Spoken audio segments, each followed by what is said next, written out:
Okay, so thank you very much.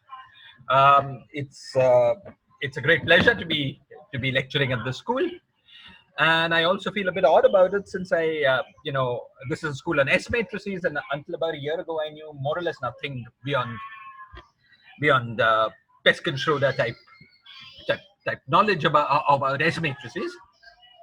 My lectures today will be based on the work that I did over the last year, along with these authors: Shubham Datta Chaudhary, Abhijit Gade, Indranil Haldar, Tushar Gopalka, Lavneet Janagal, and myself. Shubham is currently a postdoc at TIFR. Abhijit, of course, is my colleague at TIFR. Indranil is my student from TIFR who's graduating and will be going to Harvard this year. Tushar is an undergraduate who will be moving to, I believe, UCLA this year as a PhD student. Lavneet is my ex-PhD student who's now in a postdoc at Kias. That's myself. The lectures will also be based, partly be based on a second paper we wrote with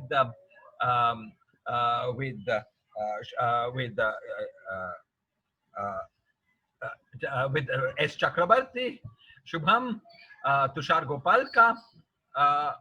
Oh God, this should have been Gopalka. Shuman Kundu, who is my PhD student, and Amio Mishra, who's also my PhD student, and myself. Okay. Now, so let's start. I'm going to start my lectures with a long motivation. Consider type 2 string compactifications. My lectures are going to be about scattering in gravitational theories. And in these lectures, I will try to suggest that there is something special about gravitational S matrices at the classical level. Okay, so I'm going to start these lectures with a long introduction and motivation. So let's go. Consider type 2 string compactifications on Rp times M, where M is some internal manifold. For instance, P could be 4 and M could be a Calabi-Yau manifold. Or P could be 6 and M could be a K3 manifold. And there are many such examples. Now, such a compactification defines a quantum theory of gravity on Rp. The spectrum of this theory includes p-dimensional gravitons. Now, we're going to focus on, we're going to try to understand, we're going to first focus on aspects of the scattering amplitudes of these gravitons.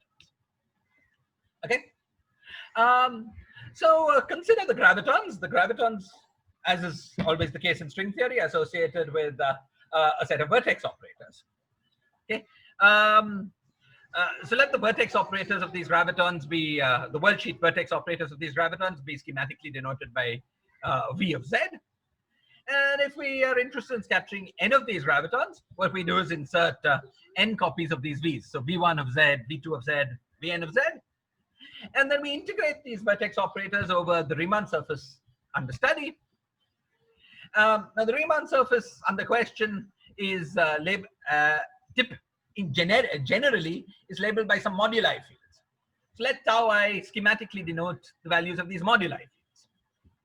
Okay, so the amplitude, schematically speaking, is given by the expectation values of these vertex operators. Okay, inserted at various points on this Riemann surface. Then we integrate over all the points on the Riemann surface, also integrate over the moduli of the Riemann surface. Okay, this is just the general structure of a string theory scattering amplitude from the rules of worldsheet string theory. Okay, the amplitude, one thing that's sort of important here is the following. In quantum field theory, when we compute correlation functions of operators, what we normally mean is the correlation function, the path integral of the field theory with the insertions of these operators divided by the path integral of identity. That is, divided by the path integral without the insertions of the operators, but divided by the path integral with the insertions of just identity. In string theory, that's not what we mean. We genuinely mean the amplitude is genuinely given by the amplitude is generally given by the path integral with the insertions of these operators without dividing by identity. Okay, so this path integral has to be given meaning with some particular way of regulating it and so on. It's an interesting question, but it's important to keep in mind that we're not dividing out by the expectation value of identity. Okay, of course, anytime during what I'm saying, please stop me with questions and comments and so on. That way I'll get a sense that people are listening. It's sort of disorienting to give these lectures completely without some cues for feedback. Okay, so these expectation values here are expectation values in the string worldsheet theory. The string worldsheet theory, because we're looking at a compactification on Rp times M, is a two-dimensional sigma model whose target space is Rp times M. Okay, great. Now, what we're interested in is scattering not just any old particles, any old vertex operators in string theory. We're interested in scattering the gravitons. Now, recall here that we were looking at a compactification down of let's say 10-dimensional type 2 string theory down to Rp times M. M is an internal manifold, so we're interested in scattering the gravitons that live in Rp. So the low energy theory is gravity is p-dimensional gravitation, and we're interested in scattering those p-dimensional gravitons. Now, these p-dimensional gravitons are associated with vertex operators, and the really important point for what I want to say now is that these vertex operators lie entirely in the Rp part of the conformal field theory. Okay. Now, because of that, this is something that anyone who has any familiarity with string worldsheet theory knows. Because the graviton vertex operators lie entirely in the Rp part of the conformal field theory, the formula above, this formula here, simplifies. You see, this expectation value here was taken in the sigma model on Rp times N. But this is a product of two field theories, the sigma model on Rp times the sigma model on N. Okay? Since the vertex operators, all the insertions lie entirely in the conformal field theory, which is in the sigma model on Rp, we can just once and for all do the path integral over the fields for the sigma model on M. Just once and for all do that path integral. Okay? That path integral is independent of these insertions because the insertions lie entirely in the Rp part of the conformal. Okay, they made up entirely of the fields from the Rp part of the conformal field theory, the sigma model on Rp. Okay, so that's what I've indicated here. We've done the path integral over all the fields in the sigma model on M, and that gives us a factor of the partition function of the sigma model on M on the Riemann surface under consideration. In general, this is some genus G Riemann surface associated with moduli that I've denoted here as tau I. Okay.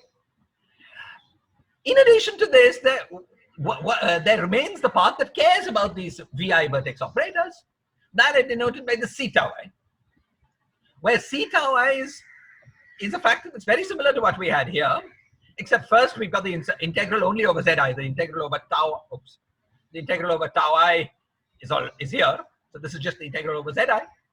But the important part, the really important thing here is that the C tau I now is the expectation value, not in the full conformal field theory on Rp times M, but just in the conformal field theory on the sigma model on Rp. Okay? Shiraz, a quick question. Yeah. This Yes. is a question about both tree as well as loop level calculation. Everything I'm saying here, at least schematically, is valid for every loop order. Okay. Everything I've said here. You see, if the genus was 0, we would be focusing on tree level amplitudes, but if the genus was 5, we would be looking at 5 loop amplitudes. I see. Thank you. Right? And the schematic structure, of course, I'm suppressing many details about how string amplitudes are computed. You know, I've said nothing of BC ghosts and BRST and so on. But the schematic structure of string scattering amplitudes is given here and is correct for every loop order. Is this okay? Is this clear? Thank you. Yes. Okay. Excellent. Now, you see, we see this formula has a part that is universal. By universal, I mean there's a part that is independent of the compactification manifold M. No matter what M you have, the CRP tau I, because it's just an expectation value in the sigma model on RP. This thing is here is just the same no matter what M is. All different compactifications give you the same factor C of tau I. Okay, so the C of tau I is a universal piece. The CRP of tau I is the universal object. On the other hand, the Zm of tau I is the partition function of the sigma model on target space M at values of moduli tau I. And that, of course, depends on the nature of the manifold M. So, for instance, the Zm tau I, in the case that M was a Calabi-Yau manifold, would be some complicated function of the moduli of the Calabi-Yau.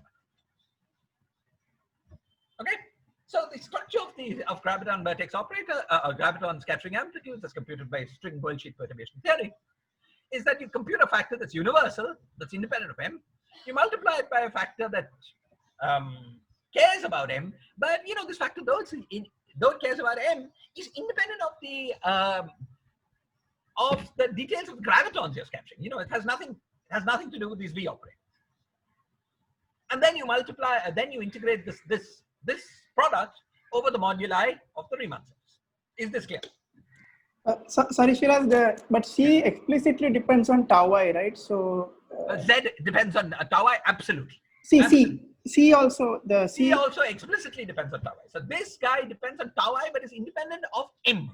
So it depends on the gene. It depends on the moduli of the Riemann surface on which you're compactifying. But it's independent of the manifold, the space-time manifold, for which you're doing compactification in space-time. Hey, Okay, so it's very important that we keep these two notions. These two are independent. There's a worldsheet, and there's a space-time compactification. Okay, I understand. Yeah. M, it's independent of M only on tau. It's independent of M, exactly. Sorry, so C is independent of M, but does it depend on P, which dimension you're in? Yes, it depends on P. Okay. Okay, you could make it not depend on P if you chose the gravitons to have momenta and polarizations in only some subset of P. But in general, it depends on P. Just because, for instance, the polarization vectors or the momenta that you can put depend on P. The data of the problem depends on P. So this depends on P, but is completely independent of M. This guy depends on M, but is independent of the momenta and polarizations of the graviton vertex operators. Is this a particular thing for type 2B string theory, or is this a general? It's true in general for string theory. I've taken type 2 as an example, but it's true just completely in general. It's just the structure of string perturbation theory. Okay. Great. So now, even though at some intermediate step, the amplitude is very simple. It's given by a factor that's universal times a factor that's independent of what you're scattering but depends on M, and then integrated. Once we do the integral, this becomes very complicated. And in particular, the full graviton vertex operator, the full graviton scattering amplitude, knows about which manifold you've compactified on in space-time in some detailed way. Okay, it's some complicated detailed function of, for instance, the moduli of the Calabi-Yau manifold on which you compactified in space. Okay, this is true at general genus. Any questions about this? Yes. We couldn't see the last line of your slides. I can't see the last line. I'm sorry about that. Okay, that's fine. Okay, I'll fix that in the thing I submit to the school. But I've said nothing there that I haven't said in words. Yeah. Okay. Great. Okay. Yes. Okay. Fine. So far, everything I said was true at every loop order, every genus order. Okay. Now, let us, however, focus on the special case of the case that somebody asked me about right at the beginning, the first question somebody asked me about. Let's focus on the special case of genus G equals 0, the simplest case. Okay. Now, from the point of view of string worldsheet perturbation theory, G equals 0 is special in several ways. But what's relevant for me here is that genus 0 is special because the Riemann sphere, the genus 0 manifold on which we do string perturbation theory, the Riemann sphere, has no moduli fields. Okay, so these tau I fields, these moduli fields of string theory are absent when G is 0. Okay, so this formula here was an interesting and complicated formula, one that depended on the details of this manifold M. For instance, the moduli fields of the Calabi-Yau manifold, because you had the product of this factor times this factor, and you had to do an integral. On the other hand, at G equals 0, there's no integral to do because there are no tau I fields. So the amplitude takes a much simpler form. It takes the form C of the C factor, but now specialized to the sphere, to compute this object on the sphere. It's whatever it is, but it's independent of the manifold M. Times an overall factor, which is just the sphere partition function of the sigma model on the target space M. And this factor here is the same no matter which gravitational scattering amplitude you're computing. You could be computing 4 graviton scattering or 20 graviton scattering, you'll always get the same factor here. Okay? So now we see that at genus G equals 0, in string perturbation theory, the graviton scattering amplitudes depend on the manifold M in a very simple and almost a trivial way. There is only one number, an overall constant, that comes out of these amplitudes that depend on M. Now, whenever we have compactifications, we're familiar with this fact that when you've got a compactification from, let's say I was compactifying from 6 dimensions to 4 dimensions on some manifold, let's say a torus of volume V. You're familiar with the fact that what happens is that the 4-dimensional Newton constant becomes the 6-dimensional Newton's constant divided by V. This guy here, this partition function of the string sigma model on M, the sphere partition function on the string sigma model on M, is playing a similar role to that volume of the compactification manifold V. It's just renormalizing the lower dimensional Newton constant. One number overall outside, renormalization of Newton constant. Apart from this one renormalization of the effect of lower dimensional Newton constant, this full string scattering amplitude at G equals 0 is completely independent of the manifold M. Okay? Now, I probably won't take the time to explain this, but it's not hard to convince oneself, unless there are questions, but it's not hard to convince oneself that not only is this amplitude universal in the sense that it is independent of the manifold M, it's also universal in the sense that it is the same for type 2A theory and type 2B theory, and also if you restrict to tree level amplitudes, also for type 1 theory. Okay, so we get the following rather, obvious from the point of view of string perturbation theory. See, I've done no calculation. I've only used general features of the structure of string perturbation theory. But nonetheless, quite startling observation that tree-level graviton scattering amplitudes in the lower dimensional theory are completely independent, or largely independent, apart from this one overall number here, are universal in the sense that they're the same no matter what manifold you choose to compactify on to bring your theory down from 10 to p dimensions. Okay, questions or comments about this? Just to clarify, Shiraz, this is Ananda here. Yes. Is this valid also for warped compactifications? No, this argument is not valid for warped compactifications. this argument is not valid for warped compactifications. However, what we're interested in is string scattering amplitudes at tree level. Okay. Now, we're going to be interested in where we're taking this. We're taking this to try to understand consistency properties of string theory scattering amplitudes when we restrict the amplitude just to the tree level scattering. Now, when in string theory are you allowed to restrict just to tree level scattering amplitudes? You're allowed to do that when you've got a parameter that tells you that anything that's not tree level is suppressed. Mm-hmm. That works when you can take G string parametrically to 0. Okay. Right. Now, typically in warped compactifications, G string, there is a potential for the string coupling constant. And typically in warped compactifications, that potential fixes the string coupling constant to some particular value. Okay. So it's not clear that restricting to tree level amplitudes in warped compact, at least in the generic warped compactification, is a sensible thing to do. Okay. But your statements that you're going to make are going to be valid for ADS5 cross S5. Well, I'm restricting to flat space. Okay, you're restricting to flat space only. Okay. No, so it will not be valid for ADS5 to ADS5 cross S5, and maybe in 2 or 3 slides I will try to tell you why. Okay. From this point. Okay, thank you. Okay. So, but at the moment we're restricting to flat space.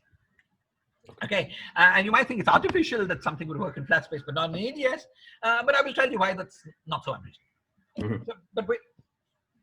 Oh, okay, so just flat space. Great. Thank you for the question. Any other questions about this? Even though your focus is on graviton, this is a statement that is true for any tree level scattering.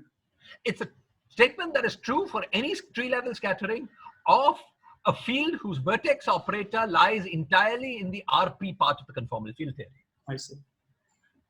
Okay? Yeah, exactly. And that includes gravitons and a bunch of other things. Exactly.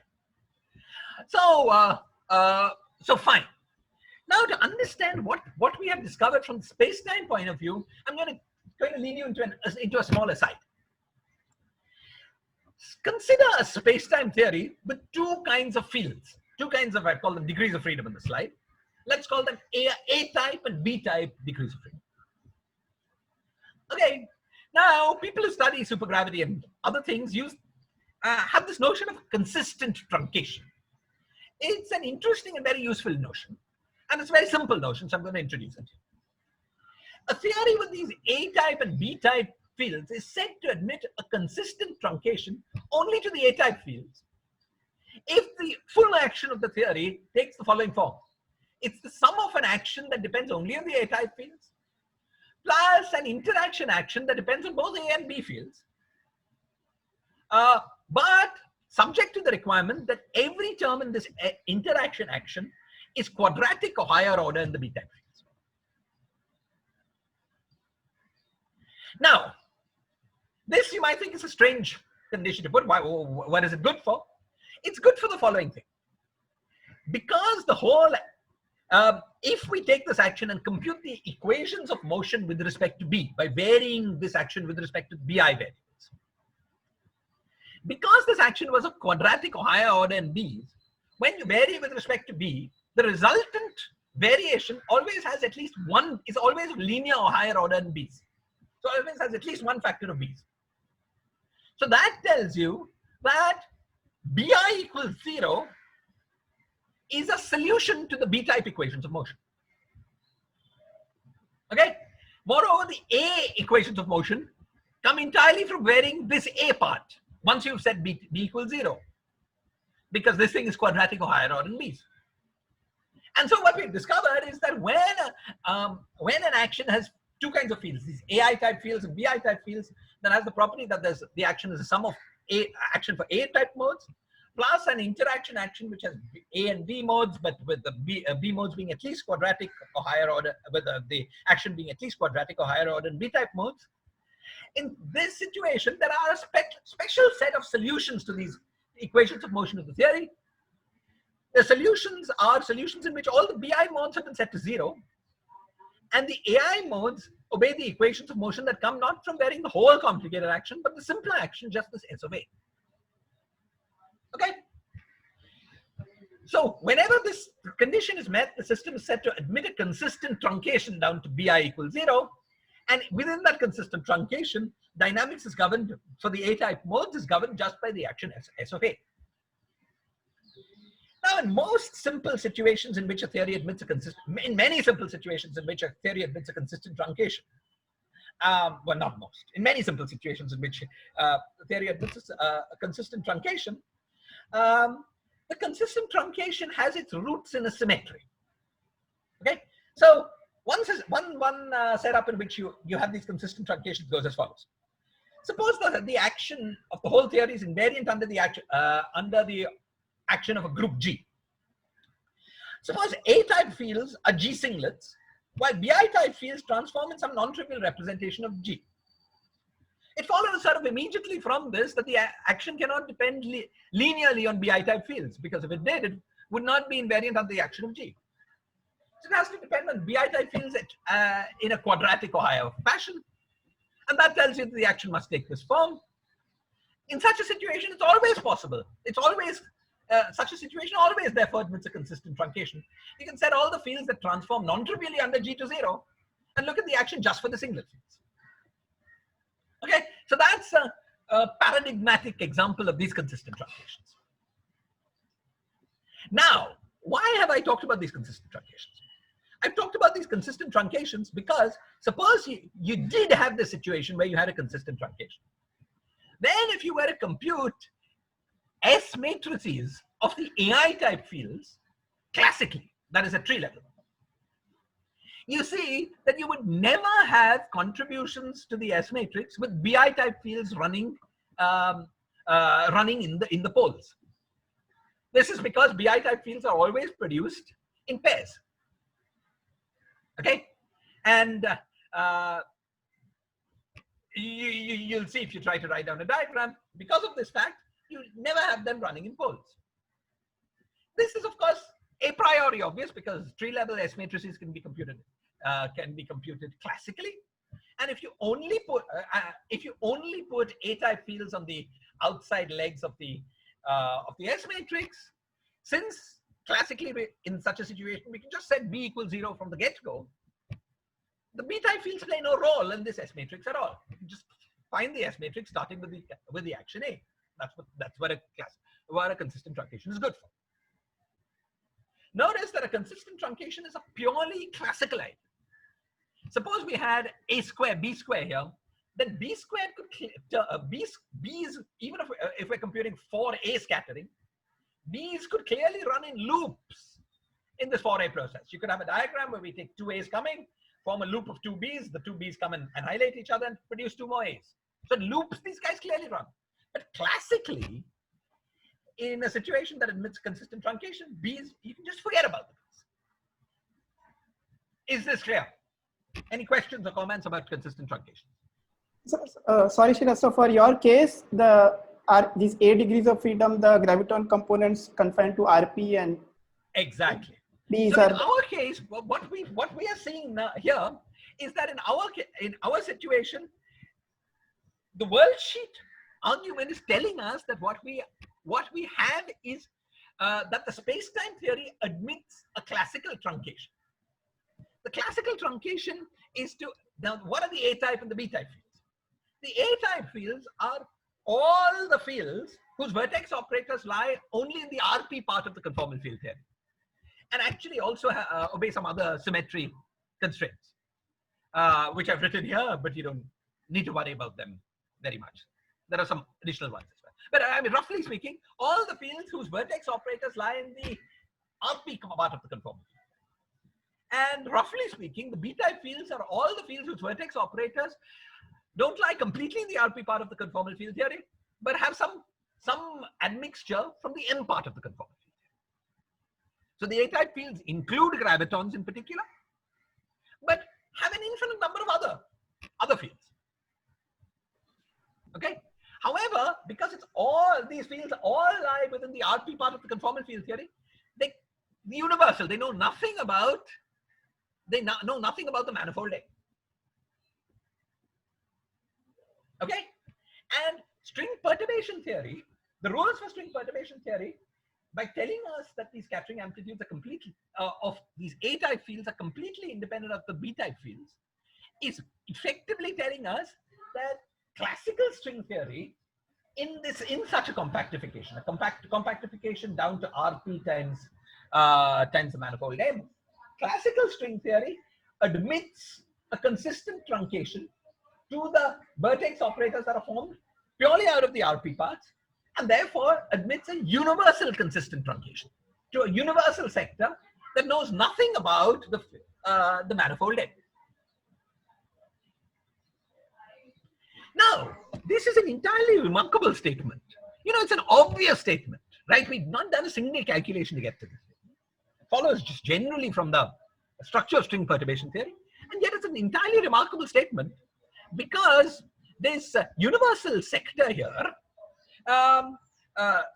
this truncation to the universal sector happens without any, there's no known symmetry explanation of the sort that, you know, in some situations, consistent truncation is explained by symmetry. I at least don't know of any symmetry explanation for this universal truncation. The Calabi-Yau manifold you might be compactifying on could be some crazy guy that has no, not enough symmetry to guarantee this. And yet, this thing is always true. Shiraz? Yes. Can we also consider the bosonic sector fields only in the RP sector? Can be all only because we are considering graviton scattering amplitudes, and I would assume because fermions always come in like quadratic or higher order in the action. Yes. That is correct. You can always truncate just down to the bosons. Exactly. In fact, there are various. See, the sigma model. That's correct. More generally, the sigma model on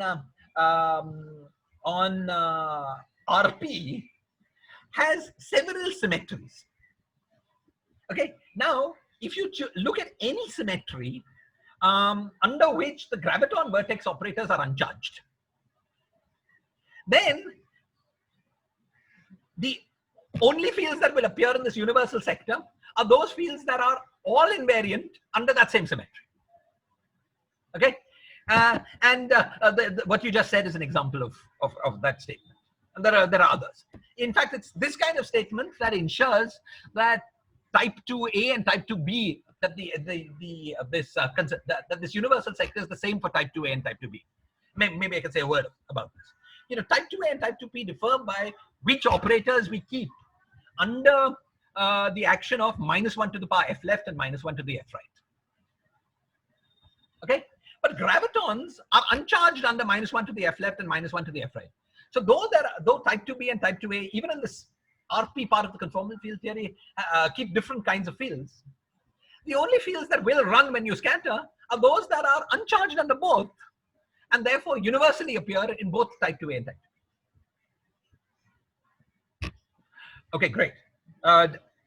Did that answer the question? Yes, any other questions? Yes. So Shiraz, in the last slide, you said that the statement that S interaction this n equal to 0 is 0. I mean, this idea is only for tree level because you don't want loops running around in the. Exactly. But the first slide you had this at any genus you had this factorization between. We had this factorization, but then we had this integral. Okay. And after doing the integral, the final scattering amplitude is a complicated function of the M fields. Okay. This is a reflection of the fact that the other fields, the B-type fields, can run in loops. Okay, the running in loops with B-type fields is captured beautifully by this formula. But you know, so there's great simplicity before we do the integral, but after we do the integral, all hell has broken loose. Okay. Right. Shiraz, can I ask a naive follow-up question? So this, if we consider the supergravity theory, yes, with these fields and consider supergravity amplitudes, yes, probably the fact it will be complicated to begin with, right? Because I mean, because at loop order, all sorts of fields will run within the loops, and it may not even be a sum of such a factored form. Well, you know, supergravity, in particular string theory, reduces to supergravity at low energies. Right. So if you compute this and then take the low energy limit, you'll get the supergravity. Yeah, right. Yeah. But if we begin with like supergravity amplitude, you're asking whether it is possible directly to write the supergravity answer in this form. I would suspect so. I would suspect so because I haven't thought about it. But you know, it would be the question about whether the integral and the low energy limit commute. Right? Right. I mean, to the extent that you can ignore divergences, the way in which it will not commute is because supergravity loops have UV divergences. Right. Okay, so apart from the UV divergent parts of the supergravity loops, which may be important, I would suspect that the answer is yes. Because apart from UV divergences, you can first take the low energy limit and then do the right. Yeah. Okay. I had a question about the classical truncation thing. So is the converse true in the sense that if classical truncation is being satisfied, then there is an underlying symmetry group which... No, it's not true. It's not true. So or at least there's no reason for it to be true. And we're seeing one example where it's not true yet. At least one example where there's no known symmetry group and yet it's happening. Right, yeah, okay, thanks. Yes. Okay, any other questions? Shiraz, Yes. I had a question about your loop comment. So if B is running only in the loops, Yes. couldn't you in principle integrate it out and then have a modified effective action? And then you could still perhaps make some comments instead of working with, since you don't have, I suppose you're trying to determine constraints on the action SFA. So yeah, treat it as an effective action, and then you can still get some. Yeah, you could integrate out the B's and treat it as an effective action. So good to hear from you, Pra. You could integrate it out and get an effective action. But you see, there are two things. First, this effective action will depend on N, right? Because the loops depend on the structure of N, so it's not going to be universal. So but in some sense, they'll all be absorbed into some set of coupling constants. So we just have to worry about some set of coupling constants, which is a finite set if you work at some order in derivative expansion, let's say. Correct. But infinite sets generally. Okay. Yeah. And what we're trying to work with here is not at low energies. See, all the remarks I've made are true at every energy, at least every energy that is not as large as 1 over G string. You take G string to 0 and then take E to infinity. Everything I've said is totally true. Okay. So that's the first thing. The second thing about this is that, as you said, you can work with this effective action. However, there's going to be an infinite number of different such effective actions. We know this because we know that there are infinitely many string compactifications. So where I'm heading is this. Although, maybe I can say it immediately. You see, when I first started studying gravity as a PhD student, I was sort of under the impression, I came away with the following impression, that it's really hard to make consistent quantum theories of gravity, but it's easy, even though it's easier to make consistent classical theories of gravity. Okay? That the space of classical theories of gravity is sort of uncontrolled. You just add any high derivative correction to Einstein's action and you get a classical theory of gravity. What could be wrong with it? However, making the theory quantum mechanically consistent is a hard thing to do. You know, there is a sense, though only a sense, and one should oversell this, but there is a sense in which the data from string theory is telling us that the actual situation is the opposite. It's telling us that when you look at the classical level, all gravitational scattering amplitudes, and hence, at least in the sense of this consistent truncation, the gravitational theories are the same. But quantum mechanically, you have much more freedom. You get many more different types of scattering amplitudes. So sorry, I'm not sure I've answered your question, perhaps, but what I wanted to say was that even though one could study what you're saying, and I think it's a very interesting question to try to do that, there's a great deal of simplicity. There's a remarkable simplicity that we have at focusing on the classical level that we start losing once we go to these higher orders. Right. Okay. Okay. So Thank you. it seems like a good idea to try to understand the simple stuff first, and then try to move Absolutely. on to the more complicated. Of course. Of course. Thank you. Yes. Okay. Any other questions about it? Excellent. Fine. So now, you know, somebody had already asked this, but everything that we said, though I said it in the context of type 2 theory, also works for heterotic and bosonic compactification of string theory. Now, I won't consider bosonic compactifications okay because of the usual problems of the bosonic, the usual tachyonic problems of the bosonic string theory.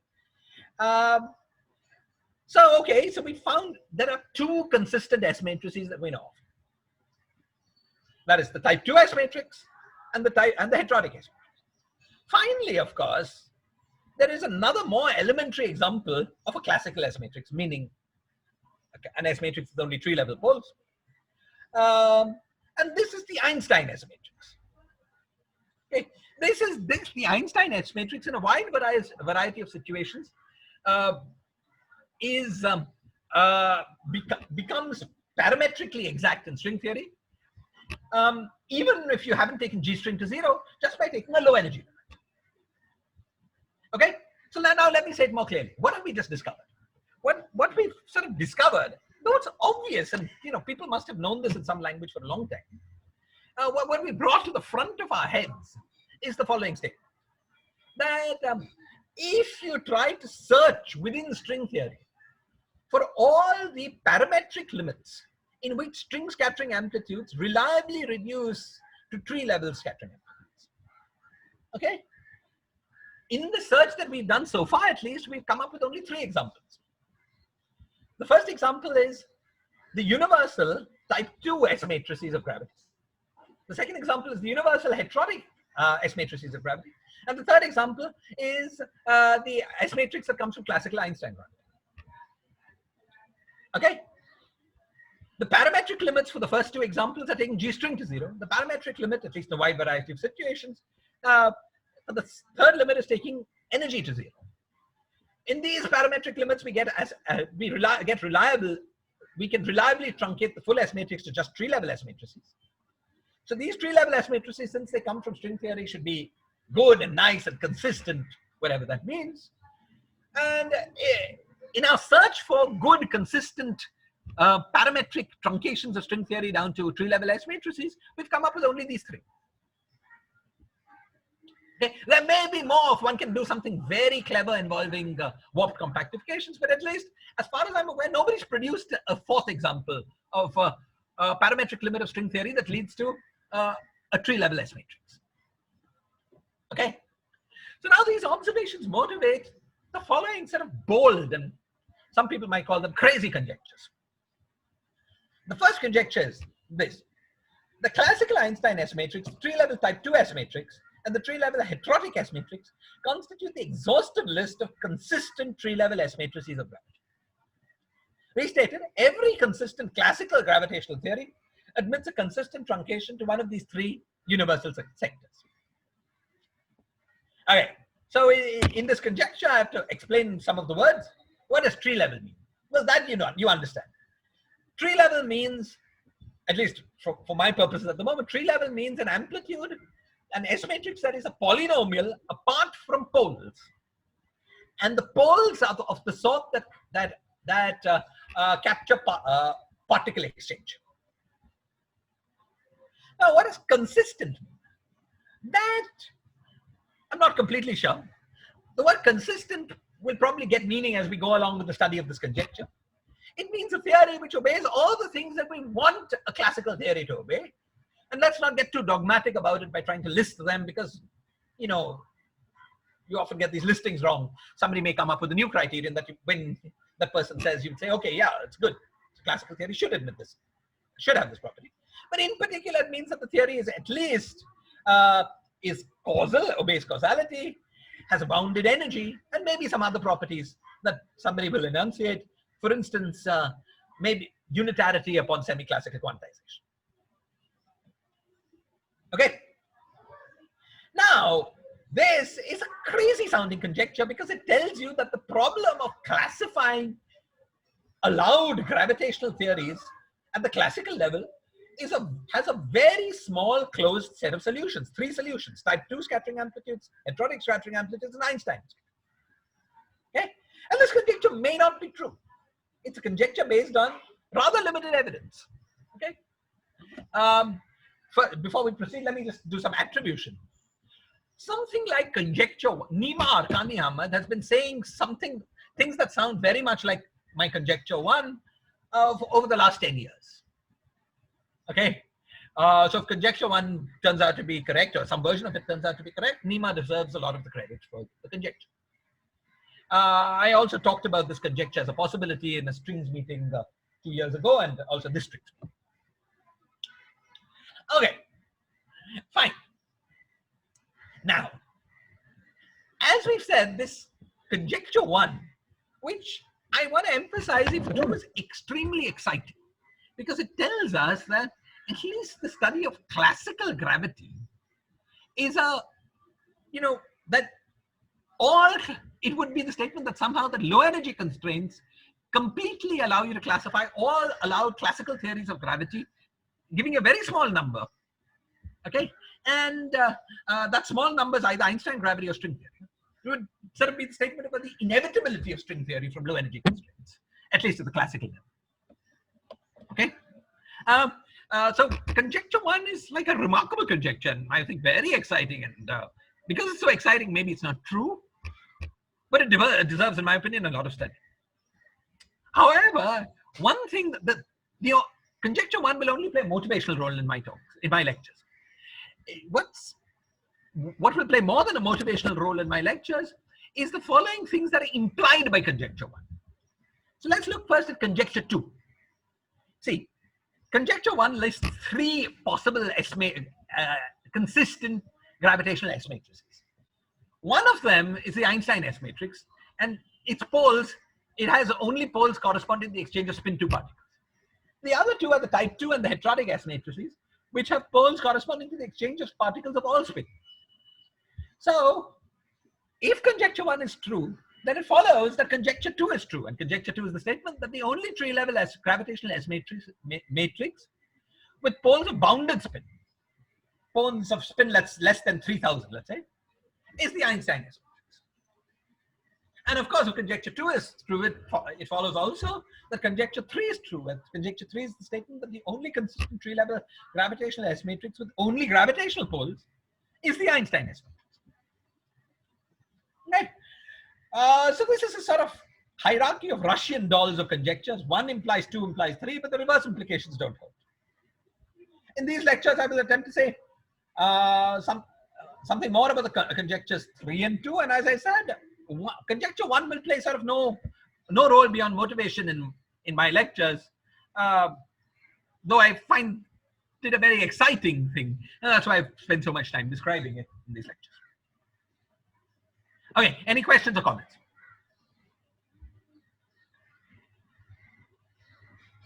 Excellent. Now, so as I said, we will now for the rest of these lectures forget about conjecture 1. However, conjecture 2 will play, will be what we're trying to establish or find evidence for. Okay, so let's focus for 2 minutes more on conjecture 2 and ask whether conjecture 2 is whether it's possible to rule out conjecture 2 in a completely straightforward way. So remember, conjecture 2 is the statement that it's not possible in any gravitational theory with poles of bounded spin to have to get any S matrix other than Einstein gravity S matrix. Now, the Einstein gravity S matrix has poles only corresponding to graviton exchange. And so, if conjecture 2 is true, it must mean in particular that every consistent gravitational theory with couples to, let's say, a finite number of fields, the gravitational S matrix in every such theory is necessarily that of Einstein. That means in particular that this gravitational S matrix necessarily has no poles corresponding to any field other than the graviton. Now you could ask, is this reasonable? Could it be true? So let's, as warm up, let's ask whether such a conjecture could be true for Maxwell electrodynamics. And the answer there is obviously not. There's a simple counterexample. Consider f mu nu coupled to a scalar field phi. Such an interaction is a two-derivative interaction of a form that is, you know, because it's two-derivative and nice, it will obey every classical consistency condition you could care to formulate. Okay, and yet this interaction term here leads to 4 photon scattering with the exchange of a phi field, and therefore allows 5 poles and 4 photon scattering. Okay, so it's completely obviously true that something like conjecture 2 could not hold for photons. Okay, and I've chosen coupling to scalars as one example. You could choose, there are other examples. So something like conjecture 2 is dead at the gate. Shiraz? Yes. This interaction anyway doesn't satisfy the truncation criteria you mentioned, right? Sorry, this interaction anyway does not? This interaction has a linear phi. I thought your truncation criteria had restricted to cases with quadratic phis. Exactly. But you know what we're trying to ask is whether it's inevitable for theories to have consistent truncations to a given set. Okay, so it's a very important question. So let's address it. What we are asking is whether it is possible to have something that goes beyond the consistent truncation to Einstein gravity. So the relevant question here for Maxwell electrodynamics is there something wrong with all scattering amplitudes that do not admit a consistent truncation to something, let's say Maxwell electrodynamics? So this is an example of something that, as you say, does not admit a consistent truncation to Maxwell electrodynamics. That's why it has this pole exchange, but it's in a theory that is perfectly okay. So just consistency cannot rule out the S matrix that includes tree-level contributions of phi exchange from such a couple. Is the chain of logic clear? Yeah, thanks. Okay. So consistent truncation is not something we're putting in, it's something we're getting out, or we're hoping to get out. Conjecture 2 is that consistency is the input, and out will come consistent truncation to Einstein gravity. Is this clear? Yeah. Okay, excellent.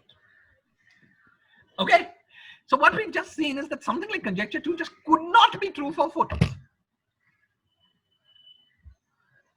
Now you might think, well, if it's not true for photons and gravitons are pretty similar. So must be that it's not true also for gravitons. Oh. I'm sorry, so much of my slides are going out. You know, what happened is I wrote these slides, then I put sections here. I made sections, and these sections take place on the slide and pushed some of the things down. I'll fix it for the next lecture and what goes on the web. Sorry. Okay, but I won't try to fix it online here. That'll be step. I should just remove these stupid section headings. Okay, fine. Okay, so now if we found a counterexample for photons, you might think that we should be able to find it for gravitons as well. So let's try. So something, you know, what we did to find our counterexample for the photons was to put 5 times the Maxwell action. So let's try to find a similar counterexample for gravitons by putting 5 times the Einstein action. That should have been square root G here as well. Okay, you might think that this will do it, right? Because you take R or square root G and expand it to quadratic order in metric fluctuations. You take that coupling constant that looks like it has a diagram with 2 metric fluctuations coming in, a phi field going out, and 2 metric fluctuations coming out. So you might think that this tells you that this is an example of a coupling that would lead to tree-level exchange with the exchange of a phi field to 4 graviton scattering. Since it's a nice 2-derivative coupling, the kind that in fact occurs in string theory, if I could have been the dilettante, you might think that this is an obvious counterexample to conjecture 2. So what are we talking about? Okay, is the paradox clear? Is what I'm trying to, the counterexample I'm trying to set up, is it clear why it feels like it's a counterexample? Okay, now while you might think that this is a counterexample, it's actually not. And the reason for this is that when you take this and expand this action in fluctuations of the metric in h mu nu and phi, apart from getting the h mu nu phi terms that we talked about 2 minutes ago, you also get a term that is phi times h. That tells you that you're working in a choice of field frame in which the propagators are not diagonal. That tells you that the field, the thing that you get by creating phi, by acting with phi, and the thing that you get by acting with h are not by themselves the graviton and the scalar, but some admixture of the two. So if you really want to scatter just the graviton, just the scalar, what you want to do is to make a field redefinition that gets rid of the quadratic mixing terms in phi and h. Now the remarkable thing is that at least for this coupling, and I will give you a proof in 15 minutes that it works for every coupling. Once you do that field redefinition that gets rid of that mixture between phi and h, it also kills this phi h coupling. In the case of this particular coupling, there's a very simple proof, because the field redefinition that gets rid of this quadratic coupling has a name. It's called going to Einstein frame. It's a Weil transformation that gets rid of this phi behind R. Okay, this is familiar to all of us. And we know that once we do that Weil transformation, there's no phi behind R. Now we're working with the Einstein frame graviton, the graviton whose propagator is diagonal. This is truly the graviton. And that thing has no coupling with phi, either phi HH, or phi h to the 20s. No coupling at all. That is linear in phi. Okay, we will show below that this simple familiar example generalizes in every case. The important difference with electromagnetism here is that while in electromagnetism the gauge invariant field strength was one derivative, in gravity the gauge invariant field strength is two derivatives. The only way to build genuine couplings that, you know, genuinely give a 3-point function between two gravitons of this field phi, and survive these field redefinitions, is by building something with one phi or one whatever other field and two Riemann tensors. Now, once you've got a field with one phi and two Riemann tensors, you're building not a 2-derivative theory, but a 4-derivative theory. And the consistency of this theory now is up for grabs. May or may not be consistent. So you've not clearly found a counterexample. So that's the difference between electromagnetism and gravity. That it's easy in electromagnetism to build things that do not consistently truncate at 2-derivative order. It's impossible. I will prove this to you in 10 or 15 minutes. It's impossible to do the same for gravity at 2-derivative order. Okay, this is why this is a plausible conjecture 2 is plausible for gravity, though it would be absurd for electromagnetism. By the way, as a quick comment about this, if one tried to do the same for higher spin fields, though I've not tried it carefully, I'm pretty sure that this would translate into the statement that we're all familiar with, that there are no interacting theories for higher spin fields. You know, so gravity is plays an intermediate role. Spin 1, no consistent truncations. Lots is possible. Spin 4 and higher, spin 3 and higher, no theory. Nothing is possible. Gravity is bang in the middle and has a chance then of being sort of almost unique, at least at the classical. Okay, that's from this point of view, this is why gravity is special. Questions or comments? Sorry, Shiraz. So phi times Riemann square is not ruled out so far. Maybe I misunderstood. Is not ruled out so far. Phi times Riemann square is not ruled out so far, and is allowed at the level of kinematics.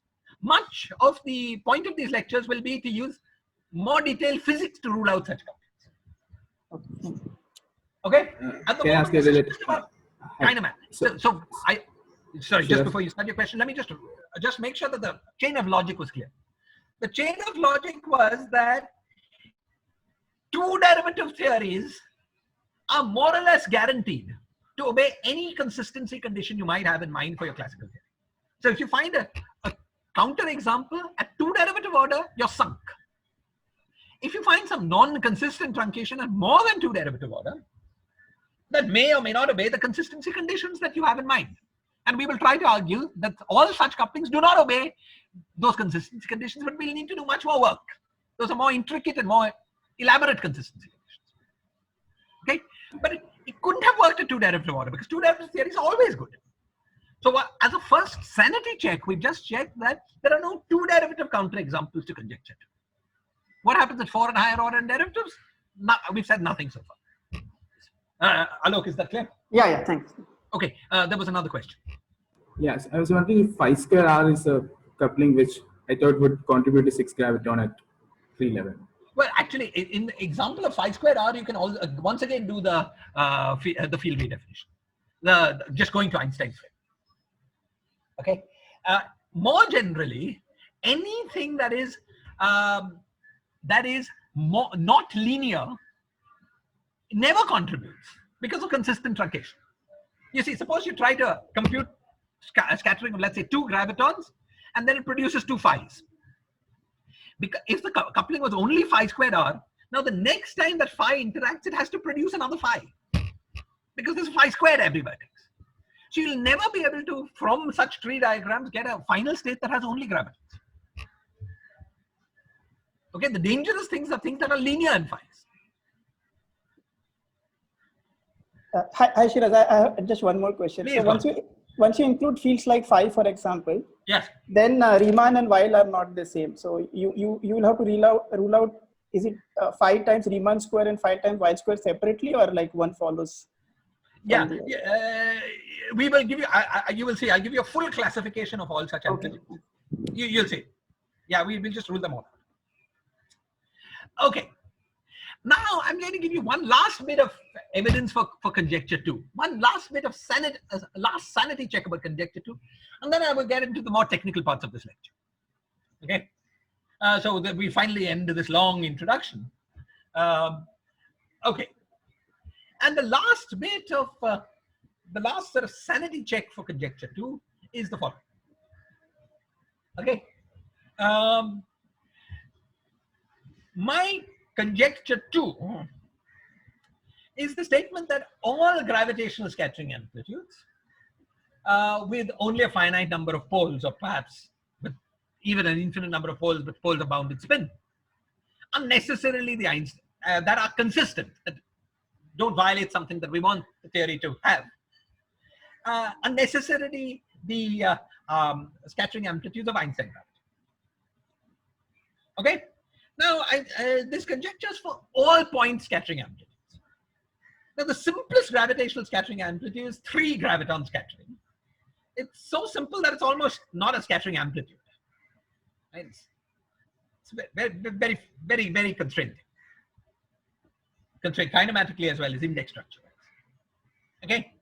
Now, let's first start by studying this guy. So, what can we say about 3 graviton scattering amplitudes? Using techniques of the form we will have a detailed discussion of starting 5 minutes from now, people have classified all 3 graviton scattering amplitudes. Okay, 3 graviton scattering amplitudes are extremely simple. All of them are a linear combination in 5 and higher dimensions. Something particular happens in 4 dimensions, which, unless there's questions, I won't talk about. In 5 and higher dimensions, all 3 graviton scattering amplitudes are a linear combination of these 3 structures, T1, T2, T3, that I've listed here. Now, if you're not familiar with what these epsilons are and what these P's are exactly, I will also, I'll give you a definition of this little F just in a little while. Well, for now, don't focus so much on these formulas. The first 3 graviton scattering amplitude is the amplitude that follows out of from the 2 derivative Einstein action, and therefore is 2 derivative, has 2 momenta. The second allowed 3 graviton scattering amplitude is the amplitude that follows from the 4 derivative Gauss-Bonnet theory, and so it's 4 momenta. And the third allowed 3 graviton scattering amplitude is the one that follows out of a 6 derivative Riemann cube term. We will understand all this much better as we go. Okay, and so it's 6th order and derivatives. The important thing here is that all scattering amplitudes, just kinematically, are forced to be a linear sum of T1, T2, and T3. Okay, A, B, and C are numbers. They're not functions of momenta. They have some mass dimensions, but they're just numbers. Okay. So 3 graviton scattering is extremely simple. All 3 graviton scatterings, classical, quantum, semi-quantum, whatever, are a linear combination of A times T1 plus B times T2 plus C times T3. Okay. In particular, these are very simple. They're very simple analytic structures. They're all polynomials in momenta.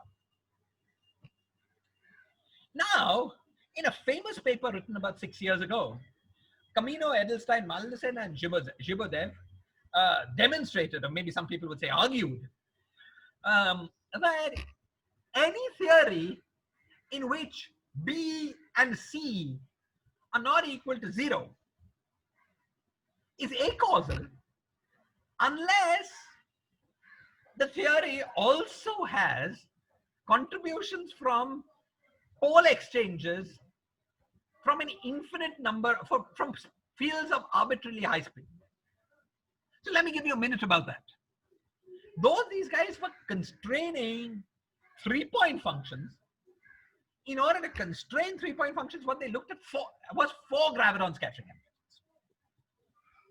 Now, 4 graviton scattering amplitudes have one obvious contribution. The contribution by pole exchange of a graviton, where the vertices for this pole exchange are the 3 graviton scattering amplitudes.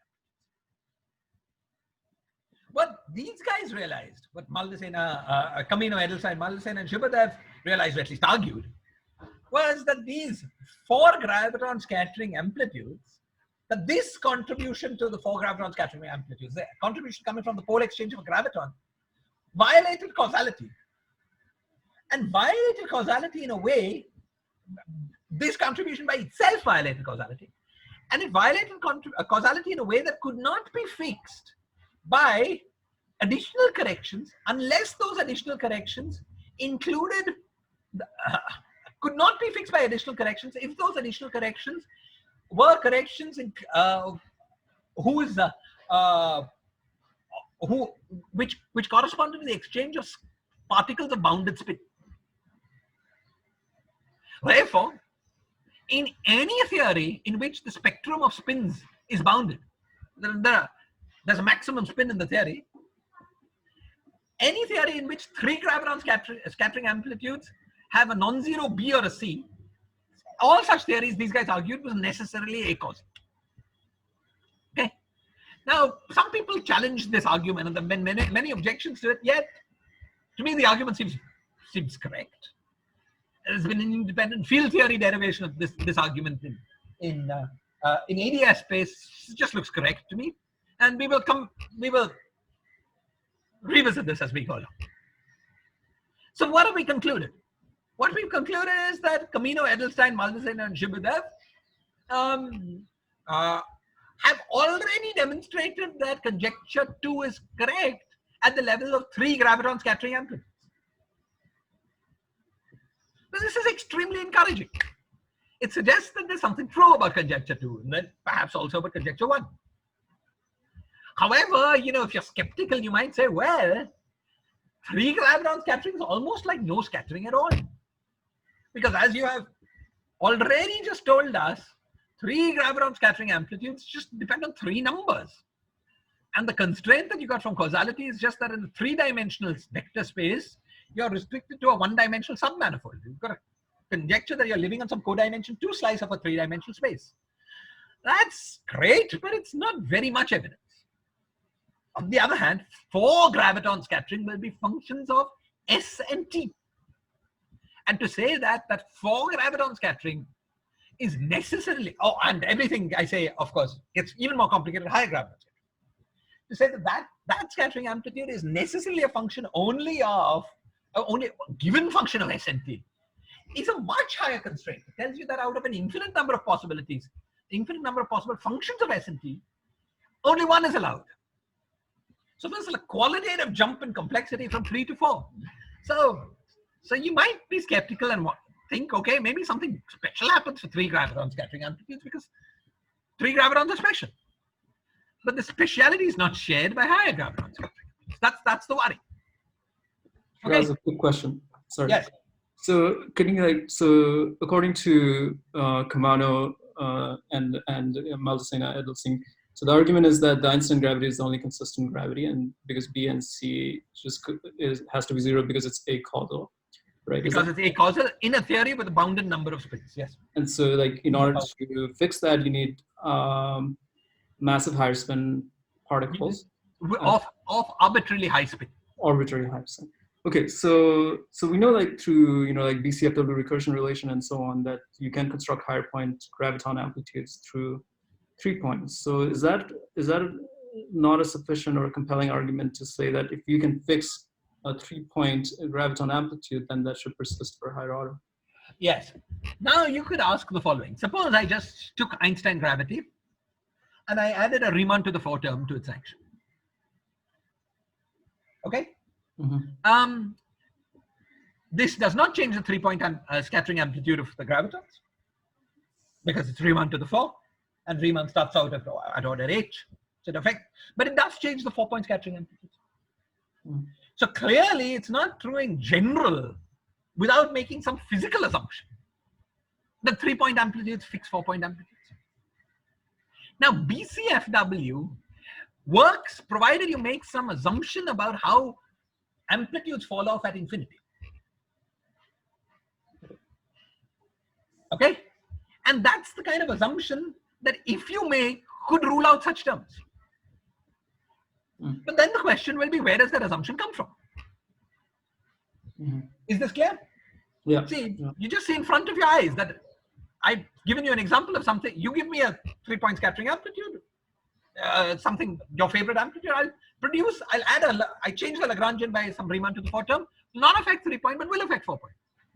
So clearly, any argument that you have that says 4-point is fixed by in terms of 3-point is making some assumption. Mm-hmm. And then you have to ask whether that assumption is physically valid. Is this clear? Yeah, thanks for the explanation. Thank you. Okay, excellent. Fine. Shiraz? Yes. Related to that, now suppose we demonstrate this for four graviton amplitudes. Yes. Does it tell us anything about 5 graviton amplitudes, or do we have to do a new analysis? No, I think we, at least at the current state of understanding of the subject, we have to do a new analysis. Okay, thanks. Yes.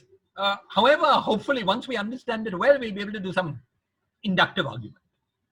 Is my feeling, but you will see more as we proceed. Okay, fine. So this ends the introductory part of the lecture. Any other questions or comments about it? Otherwise, we get into the more technical parts of this lecture. Maybe we can take a 1-minute break. I'll go and have some water and come back. That's okay.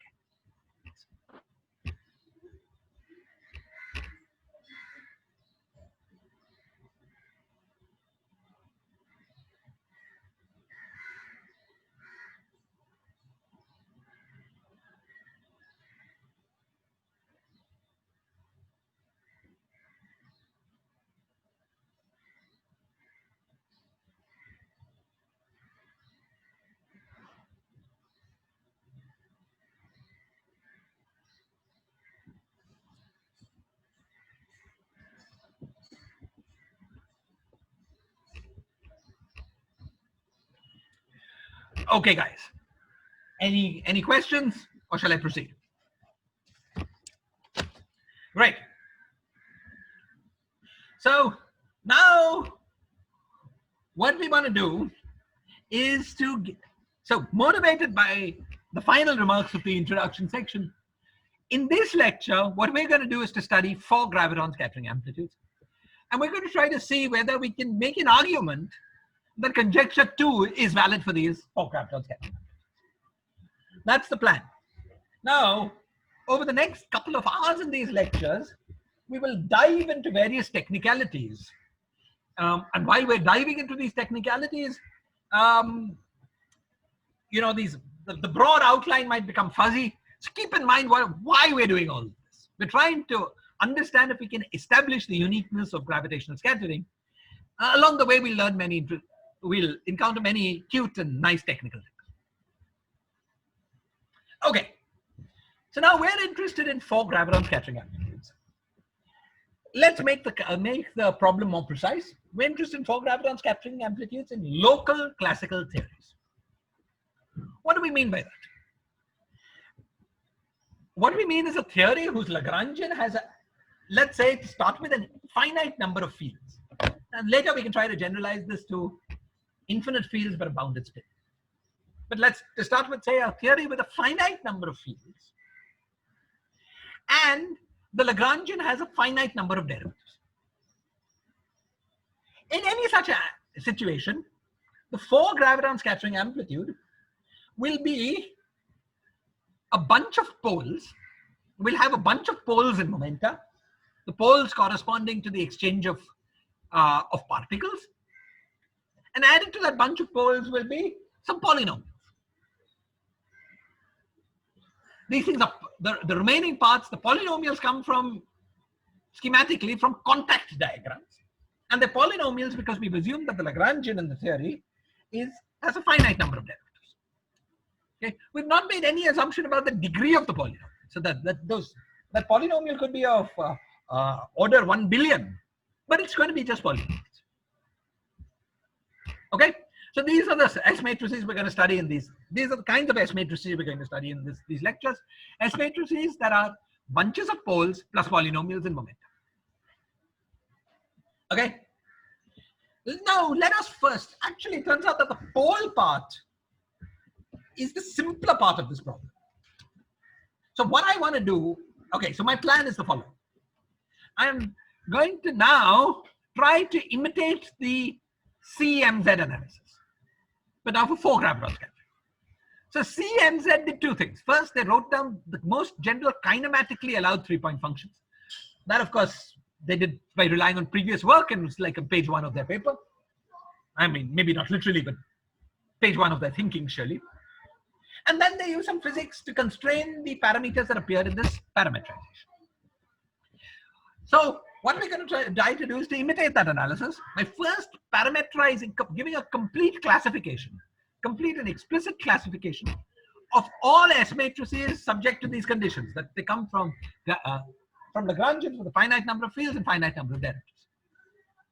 After we've done that, we will then try to use, that will be the last hour of these lectures, we'll try to use physics to see if we, given this parametrization, we can constrain the parameters that appear in the parametrization. So the next couple of hours will just be the parametrization. Okay. Now,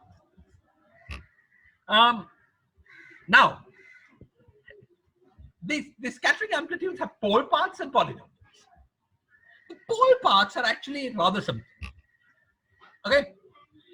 So let's see. You see, the pole contribution to an S matrix is not completely arbitrary.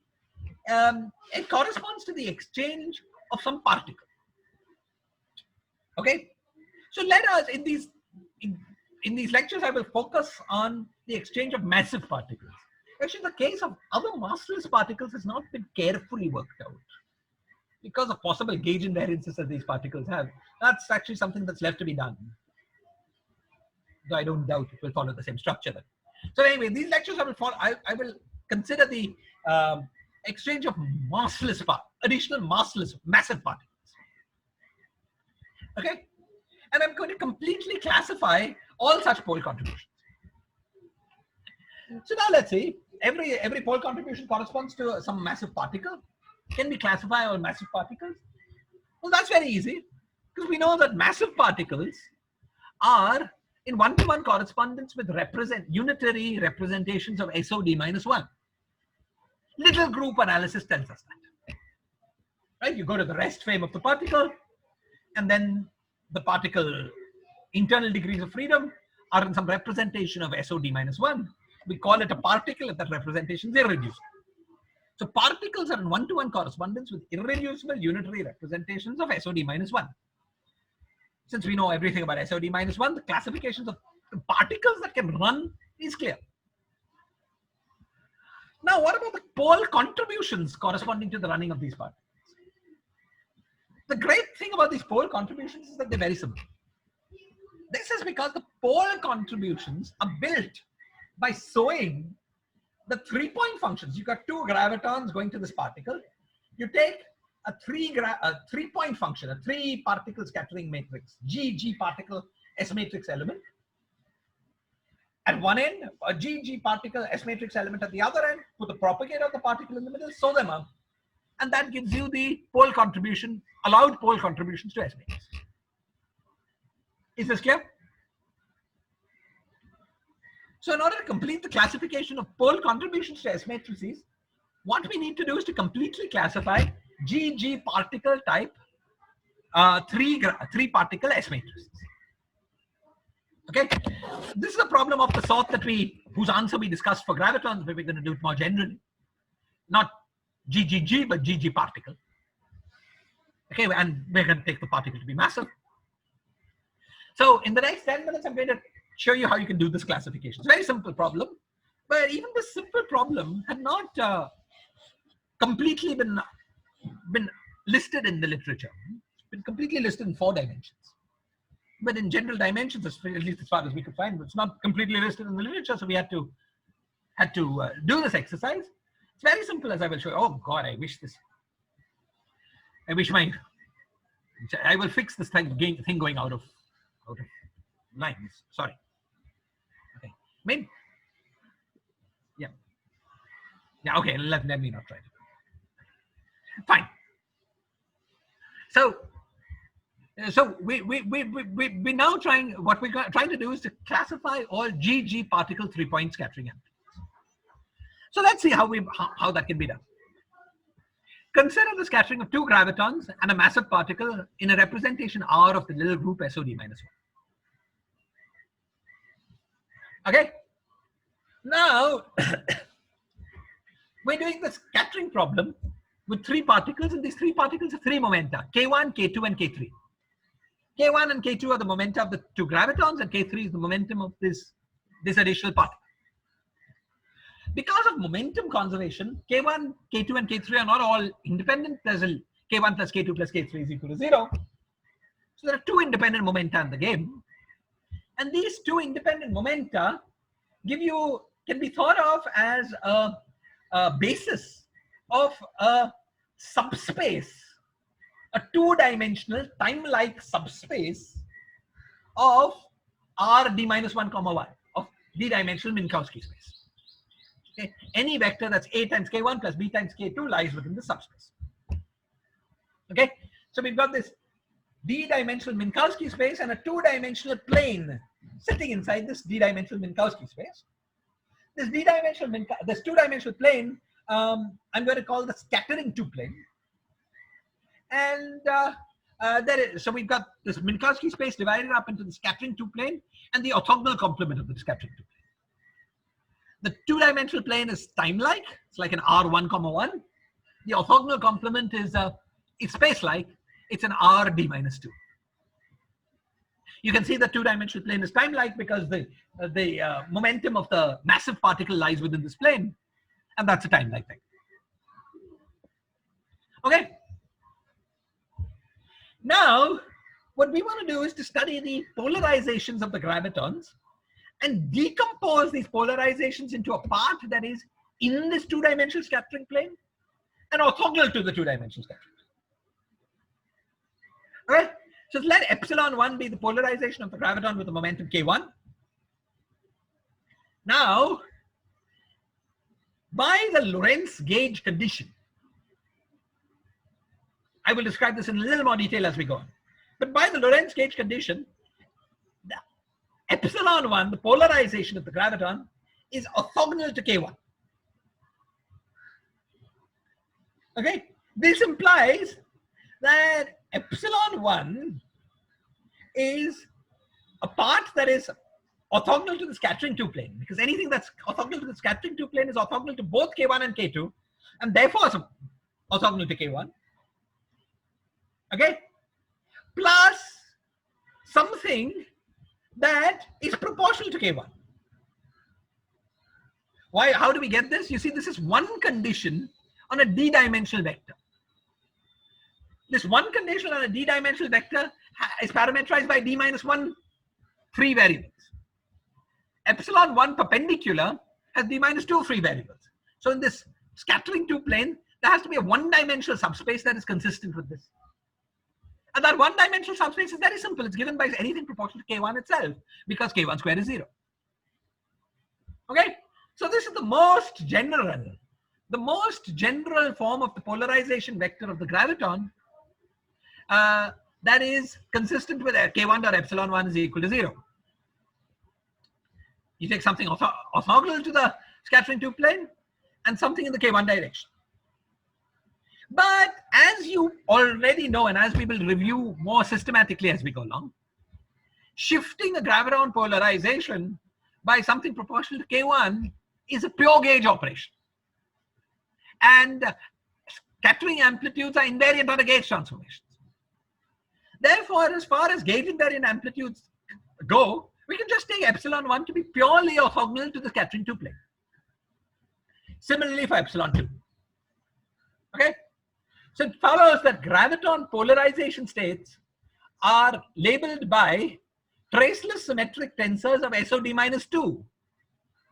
This SOD minus 2, so graviton polarizations are not 1 epsilon but 2, and they're traceless, that's why it's traceless symmetric tensors. And they are labeled by traceless symmetric tensors of SOD, the SOD minus 2, that is orthogonal to the scattering tube plane and therefore stabilizes. I've gone a bit fast here, but any questions or comments?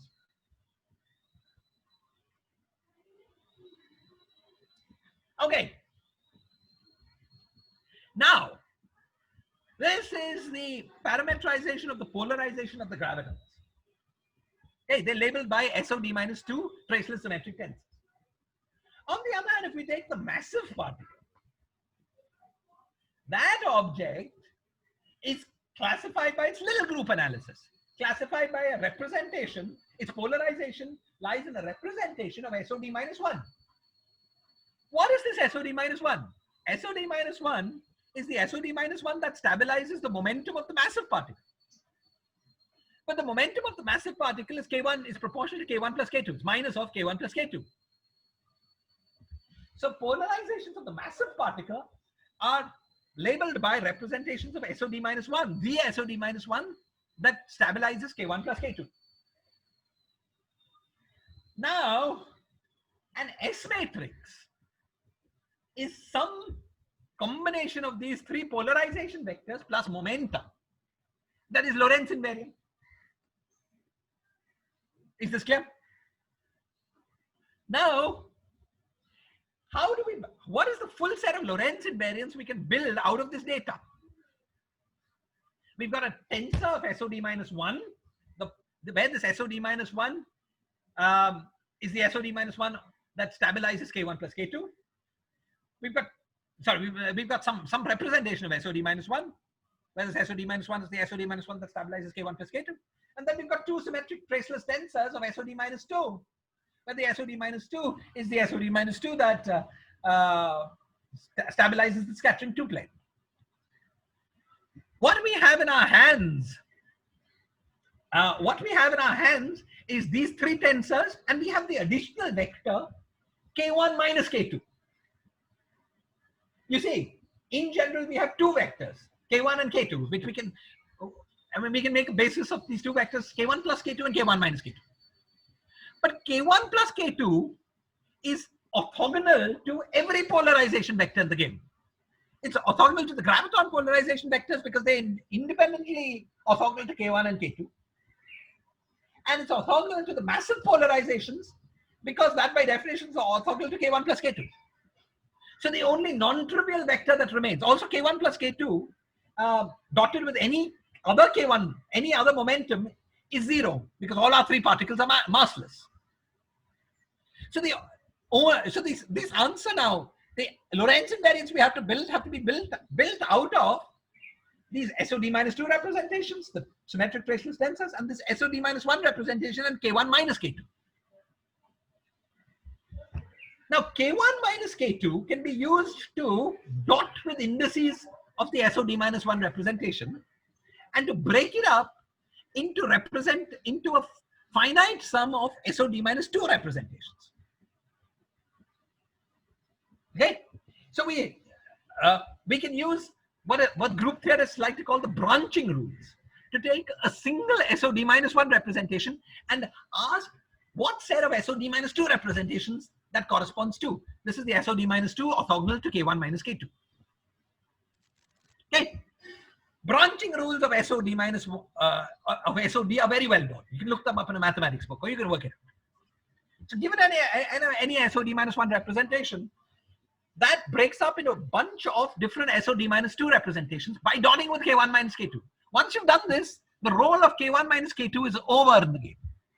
There are no momenta left. All you have is a symmetric traceless representation of SOD minus 2, another symmetric traceless representation of SOD minus 2, and a bunch of representations of SOD minus 2, those that appeared from the SOD minus 1 representation via branching rules. Now, we want to make something that is Lorentz invariant. In particular, it has to be SOD minus 2 invariant. So we want to find the full set of SOD minus 2 invariants that you can build out of products of these three representations. But that's given by the Clebsch-Gordon rules of SOD minus 2, which are very well known. So you can just enumerate them. Okay? There's one additional subtlety that I've not dwelt on, which is that the Clebsch-Gordons may give you a singlet that violates the Bose symmetry between the two gravitons. So in addition to this, to getting an SOD minus 2 singlet, you need to also preserve the Bose symmetry of the gravitons.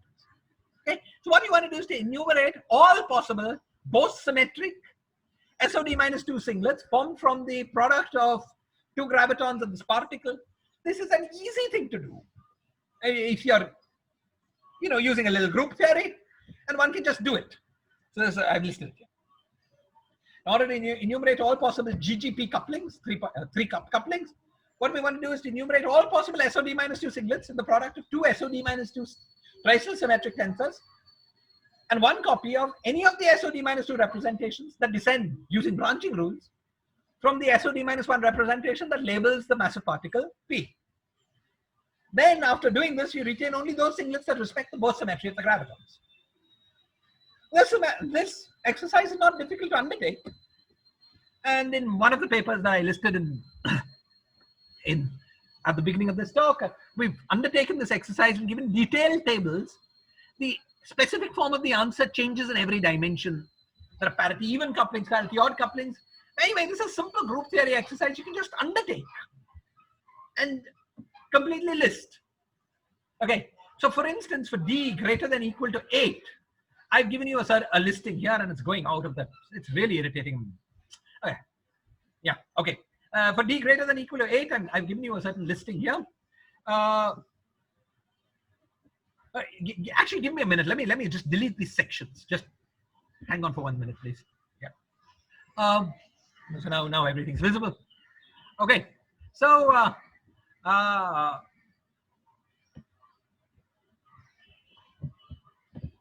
yeah.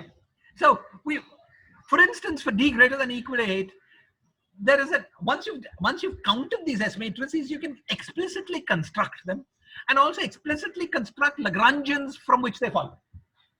Okay, and D greater than equal to 8, as an example, I've just produced this table for you here. This box here represents the massive particle. So here in this particular case, we've taken the massive particle to be in a completely symmetric traceless representation of SOD minus 2. Okay. Yellow indices in this box denote contractions of these indices with K1 minus K2. And these yellow indices can keep going. Anyway, so there's some particular listing here, which I could tell you the rules for, but won't bother to take the time. It's just some particular listing that I've included this listing just to show you that it's all very simple and all very explicit. You see, we've got a particular Lagrangian here that corresponds to the interchange of a particle that transforms in such a representation with arbitrary number of objects in the first row. So in particular, what we do is first classify all representations that can run in the middle, and then classify all the 3-point functions. The answer is very explicit, and we just have a final explicit answer. Okay. Shiraz, quick question. Yeah. Sorry. So you're looking here at the vertices, right? So the particles are not on shell. No, the Are they on particle. shell? Okay, that's a very good question, Prahar. Okay, Prahar's point is that if we were computing this tree-level Feynman diagram, the particle, the intermediate particle, would not in general be on shell, and that is correct. However, you see, suppose we take an amplitude in which the particle is not on shell. Okay, that amplitude has a factor of p square minus m square. Okay, first let me make the statement, then I'll give the argument.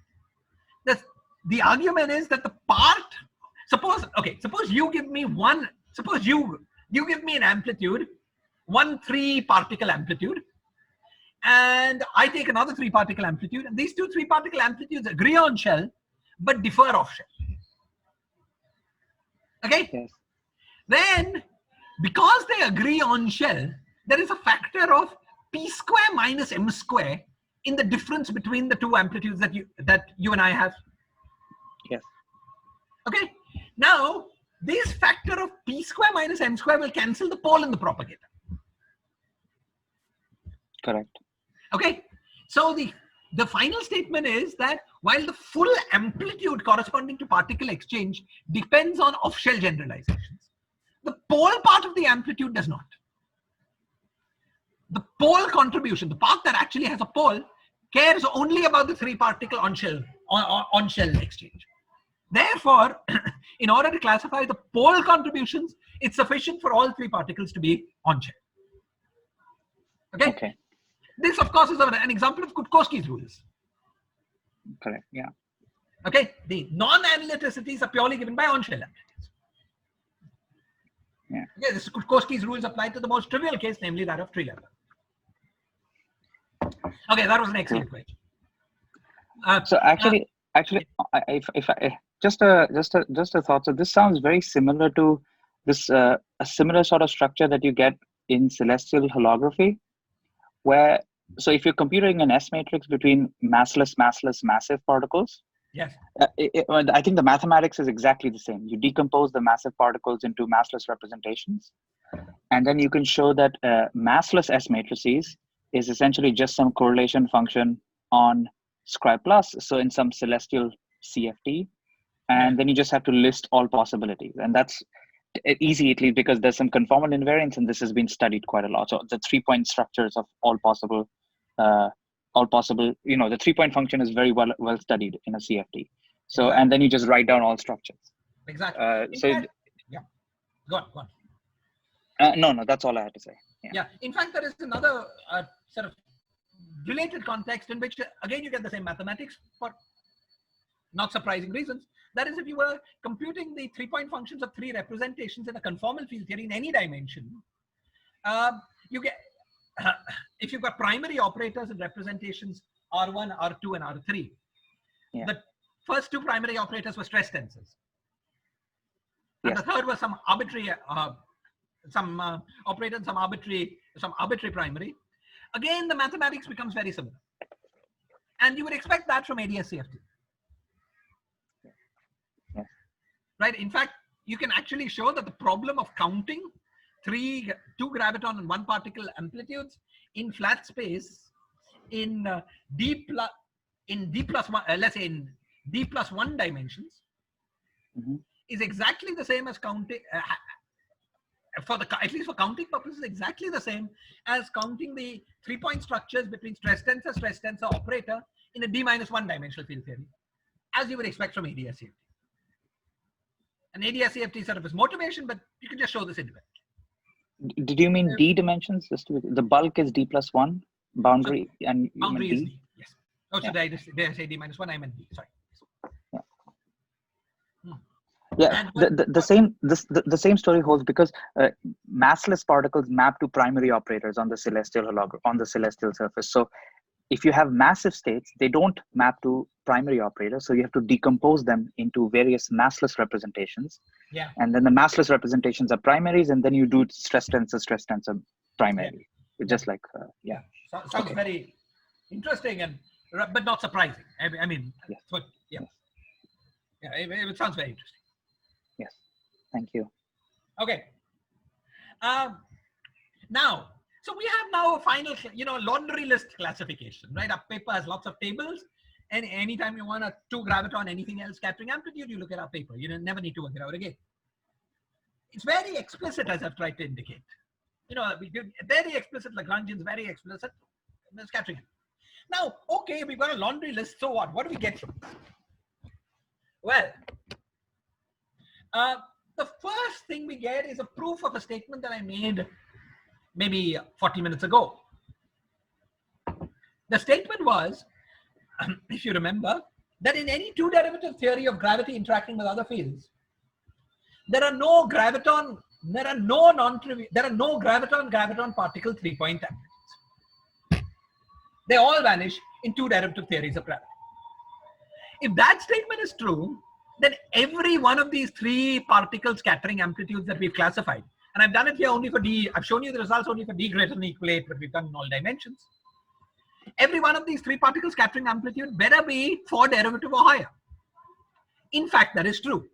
You just look at the list and you check that every such amplitude is 4 derivative or higher. So the fact that gravity, there's a consistent truncation, at least as in what is relevant to 4 graviton scattering, there is a consistent truncation of gravity in every 2-derivative theory. This is a proof of that. Okay, so the first sanity check that we wanted for conjecture 2, we've now proved. No 2-derivative theory will give you a pole counter example to conjecture 2. It's impossible. Okay, now why? This is the most, though there's a lot of information in our classification form, what I'm going to be saying for my lectures, the fact that every amplitude is 4 derivative higher is the key point. We're using it qualitatively here, and we use it quantitatively in the 4th hour of these lectures later on. Okay, now let's ask ourselves why. Why is it true? Why did it happen in that all couplings were 4th or higher order in derivatives? Well, we've already sort of half discussed that before. But what I want to stress is that all the genuine graviton S interaction terms are constructed out of Riemann tensors. You might think that there are amplitudes which are constructed not out of Riemann tensors, but out of 2 Riemann tensors. Let's say 1 Riemann tensor and one expanded to quadratic order in H's, or 1 Riemann tensor and a factor from square root G or something like that. All such amplitudes are fake. They're not real couplings. Once you do the field redefinition that diagonalizes propagators, you get rid of all these couplings as well. All the genuine graviton scattering amplitudes come through Riemann tensors. That's the first lesson. Is this clear? Questions or comments? Okay, because genuine amplitudes come through Riemann tensors, 2 gravitons have 2 copies of Riemann tensors, at least. 2 copies of Riemann tensors, and therefore have derivatives of 2 copies of Riemann tensors, and therefore are 4 or higher order. So Shiraz, you already said this, but if S was massless, more or less you are saying the structure. S was massless in any situation where there is no new gauge invariance you have to deal with, it's the same. Yeah. And if there was gauge invariance, but you still expect the... if there was gauge invariance, I have not carefully thought through all possibilities. Okay. Higher spin gauge invariances leads you into some mess, but I expect the same. Yes. Okay. Fine. Wonderful.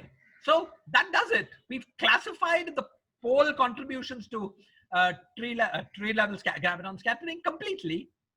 And we've already got one interesting outcome from the classification. Now we want to move. That was easy enough. Took 10 minutes or so. You might think, okay, good, we're doing well. And now we want to move on to the classification of the polynomial parts of the S matrices. Okay? This, unfortunately, is a slightly harder job and will take a little more work. But let's launch into it, unless there are questions or comments. Any questions or comments about the pole part before I proceed? Wonderful. So now you remember the structure of our S matrices. There were poles and there were polynomials. What we want to do now is to completely classify the polynomial part of the S matrix. So first, what is the mathematical problem we want to solve? The mathematical problem we want to solve is this. We want to list all quantities that are polynomials in the 4 scattering momenta. So now we're looking at 4 particle scattering, not 3 anymore, remember. We want to list all polynomials that are all quantities that are polynomials in the scattering momenta and that obey these 4 properties. First, they're Lorentz invariant. All indices are contracted. Second, they're separately quadratic in all polarizations. Third, they're gauge invariant. And fourth, they're both symmetric. That is, they're invariant under the S4 permutations of the gravitons. Any such object is a polynomial gravitational scattering amplitude, and we want to list and explicitly construct them all. That is our goal. Is the goal clear? Any questions or comments? This is the mathematical statement of the goal. Okay. Sorry, Shiraz, about the pole structure. So, the fact that unitarity will tell you that you need a consistent factorization in all 3 channels if you have a 2-2 scattering STU channel. Is that already guaranteed here, or is that something that one is to check?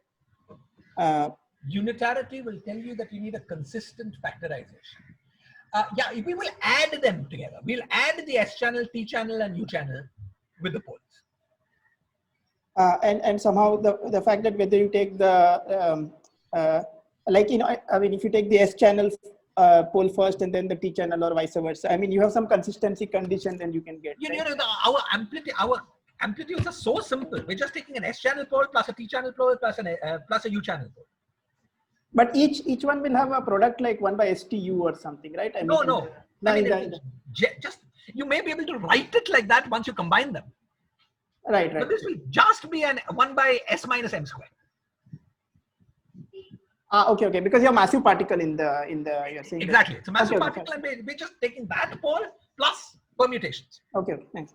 Yeah. So this, the kind of consistency you're talking about, the kind that we heard about in Nima's talk, and we'll hear a lot. Right. Those are, this 4 particles. Yeah, it's all built in here. Okay. Thanks. Yeah. Okay. Okay, so now we're dealing with 4 particle scattering. So let's take 5 minutes to set all our notation and to, just to say elementary things so that we're all on the same page. So consider scattering of 4 massless particles in d-dimensional Minkowski space. Let pi mu be the momentum of the ith one. Okay, the masslessness of the scattering particle and momentum conservations are the following equation: pi squared is 0, and sum over pi mu is 0. Through these lectures, we'll work with the following Mandelstam invariants. S is minus of P1 plus P2, the whole thing squared. I work in a mostly positive convention. T is minus of P1 plus P3, the whole thing squared. U is minus of P1 plus P4, the whole thing squared. This by momentum conservation can also be written as minus of P3 plus P4 squared, and so on. And give various forms here. Fine. As you know, if you expand this out, you will find that S plus T plus U is equal to 0. So S, T, and U are not independent data. We can choose any 2 of them to be independent. For instance, S and T or T and U. Fine. So much for momentum. Now, let's look at what we mean by polarizations. I've already used polarizations in my lecture in a sort of intuitive way, but now we'll come back and ask more carefully, what do we mean by these polarizations? What do they obey? Because we will need to understand them better to understand our 4 particle scattering. So as a warm-up to the case of real interest, namely gravitons, let's consider photons. Consider a photon state that takes the form ei mu epsilon e to the power minus I ki dot x. For such a state, for such a wave, I'm going to call ei mu the polarization. Okay, so it's very, very clear. This is what I mean by the polarization. Now, all the complications in the study of polarizations arise from the fact that this specification of polarizations with ei mu is a redundant specification. This you know because a photon should be labeled by a representation of SOD minus 2, whereas ei mu is a vector of SOD. So there are 2 redundancies in this specification. One convenient way to get rid of these redundancies is to work as follows. Work in Lorentz gauge. Okay, Lorentz gauge is the gauge del dot A is equal to 0. This is a convenient gauge because it preserves manifest Lorentz invariance. In this gauge, this polarization vector obeys the equation ki dot ei is equal to 0. This condition we used in classifying 3-point functions. Now, you might think that, okay, we've got a gauge theory and we fixed gauge, so we've done our job, but not so fast. You know that you've not done your job because you should have to go down from d to d minus 2. And so it must mean that even though you've fixed Lorentz gauge, you've not completely finished gauge fixing. You see, you could ask, are there a gauge transformation is a gauge transformation that tells you that is a gauge transformation that sends epsilon I to epsilon I plus some number, which could be a function of momentum, times pi of mu. Now you can ask, has this condition fixed these gauge transformations? And off shell it does, but on shell it does not. Okay, on shell it does not because on shell k dot k is equal to 0. So shifting epsilon by something proportional to k. Sorry, I mixed up k and p. I'm sorry about that. All this should have been p.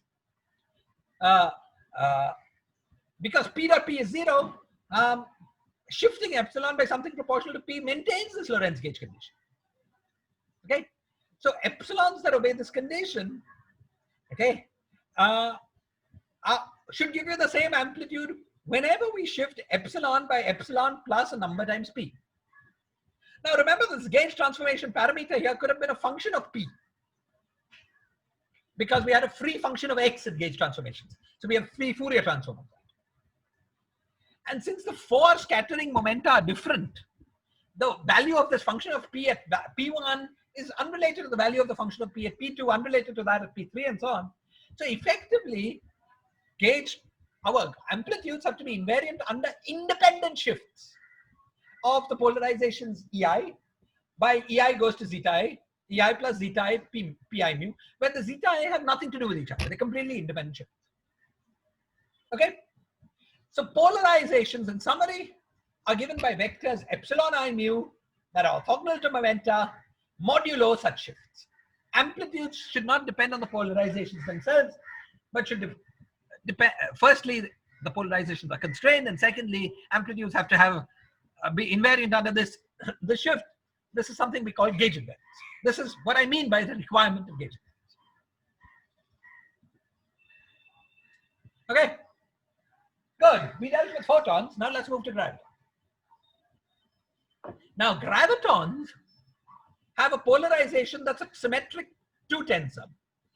When we look on shell, Einstein's equation forces this 2 tensor to be traceless, and the gauge condition tells us that p dot h is equal to 0. We impose a Lorentz type gauge condition on the gravity. Now, once again, there's a residual gauge invariance, okay, of this form. Now, when we're dealing with gravitons, it's convenient to make a choice, okay? Not to deal with the most general symmetric 2 tensor, traceless symmetric 2 tensor h mu nu, but instead let h mu nu be epsilon mu I, epsilon mu, it be the direct product of 2 vectors. The fact that this is traceless then forces us forces us to ensure that these 2 vectors are null. This transversality condition translates into this k dot epsilon transversality of the vector epsilon I. Okay, now you might think that this is a pretty severe restriction. Certainly not every h mu nu, every symmetric 2 tensor can be written as a direct sum of such things. However, in actuality, you don't lose generality by focusing on such polarizations. Okay, once you have your answer as a function of, suppose you focus on such polarizations, you compute a scattering amplitude, and you have an answer which is quadratic in epsilon i's. Every time, then it has some epsilon I mu, you can just take that epsilon I mu, and replace it by hi mu nu, and that answer gives you the general scattering amplitude without any further, without losing any generality. The reason that you've not lost any generality is that H mu nu was symmetric, and these guys are automatically symmetric under. You would have lost generality had it been that this was an arbitrary amplitude without its symmetry properties. Then had the true scattering amplitude had an antisymmetric part, it would have vanished when you set H mu nu to be epsilon mu times epsilon mu. But because it's symmetric, that's okay. Also, H mu nu is itself traceless. Okay, so had it been that it was not traceless, this amplitude would have vanished if you said epsilon I dot epsilon I is equal to 0. But because it's traceless, that's okay. There's another more formal way to argue that if you know the answer for polarizations of this form, you can find the answer for any symmetric polarization. But unless there are questions, I won't give that. Is this clear? So the polarization of gravitons is labeled by epsilon I mu, where k dot epsilon is 0, epsilon I dot epsilon I is 0. And you lose no generality in specializing to these polarizations. Once you have the answer to such polarizations, to find the answer for a general polarization is no work at all. It's just a simple replacement rule. You replace this by this. Shiraz. Yes. Can I think of this like, so tensors in SO d-2, the polarization should be of the form, the general one should be of the form H mu nu with indices ij, yes. right? And so this ij transforms under the little group transformation. Yes. So you just do a little group so that you diagonalize it. And you can do this separately for each particle. And then in that diagonal basis, it has to factorize. That's the only option. It has to be a so it's like you just, has to be the most general H mu nu. Oh, I see what you're saying. No, it is most, but then you I think choose, right. do some little group. Yeah, I think you're right. But then, what you would want is that transformation that you do would not be the same for all 4 particles. Oh, definitely. But you can do that. Little group can be done independently on each particle, right? Yes, but suppose you choose a basis. I think what you're saying is that you choose a basis. You can always choose a basis. Not even that. No, sorry, maybe I don't understand. See, suppose I take an H mu nu that is diagonal. Yes. And then it's traceless. Yeah, diagonal in ij. Yeah. So it only contains I components. Only contains I components. So now this is not of the form epsilon I, but it's the form of sum of such things.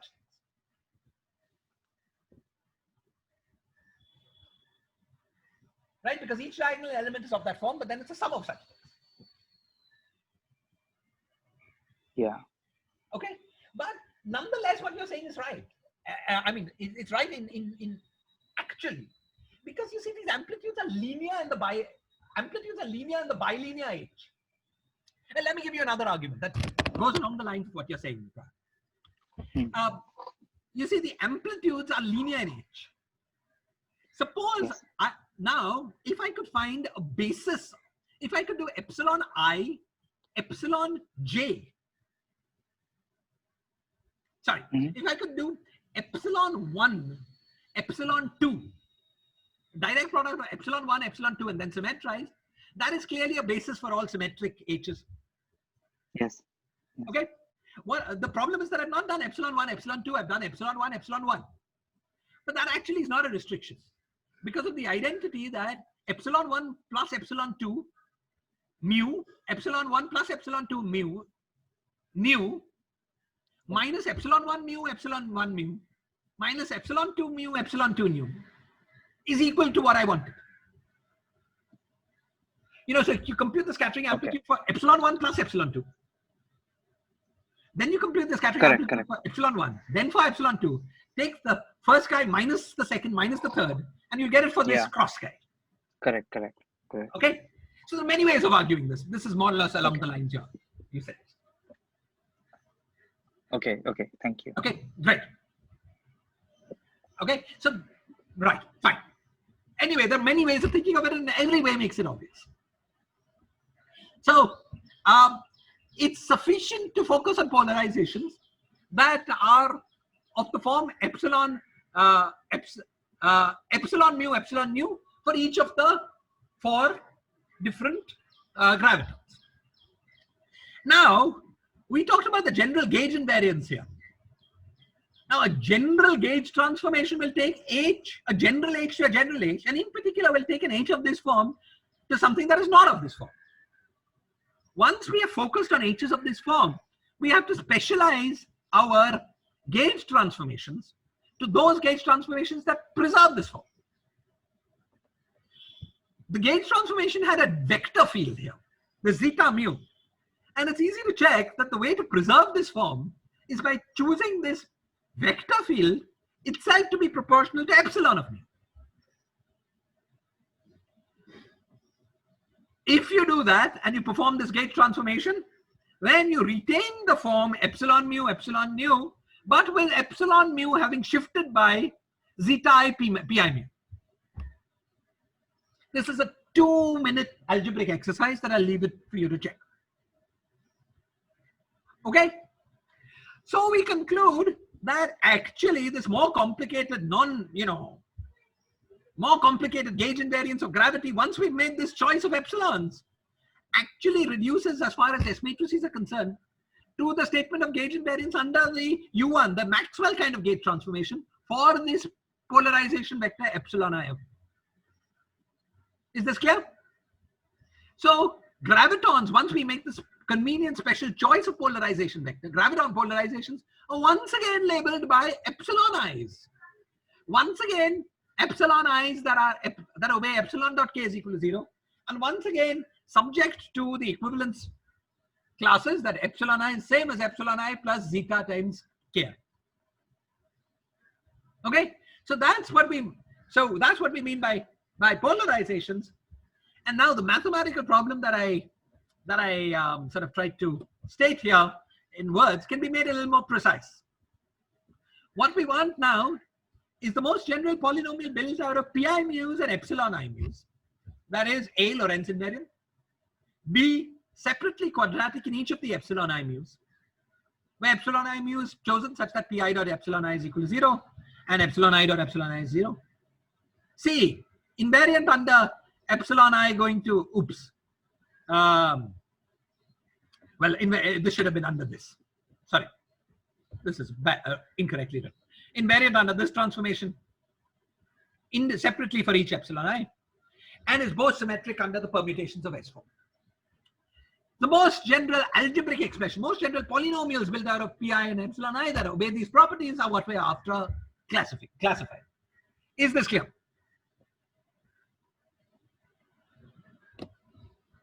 Excellent. Now,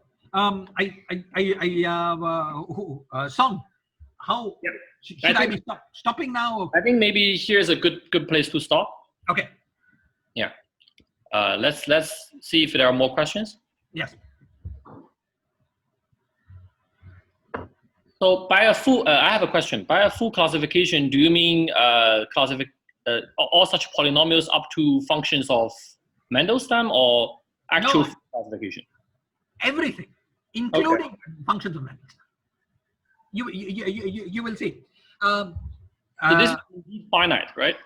This is infinite. Infinite. Okay, you have a full classification of infinite things. Okay, great. Yes, it's an infinite number of polynomials, but it's finite at any derivative order. I see. Cool. So it's a complete classification, derivative order by derivative order. Yeah. Yes. So you will see as we go along. Yeah. Great. So I see another question from the chat maybe long ago.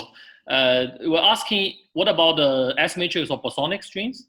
So you said, okay. So the S matrix, whether you want to keep that or not is a little bit a matter of taste. But one of the conditions that I imposed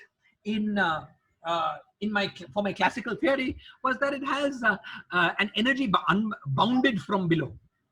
And at least the bosonic string does not appear to have that boundedness. Another way of saying it is that bosonic string is being expanded around an unstable maximum. So if we're computing an S matrix around an unstable point in a theory, you might want to discard that. For that reason, I've discarded it. But if you want to go ahead and keep it, I think it's more honest somehow to discard it. But if you want to go ahead and keep it, that would be a fourth option. Okay, great.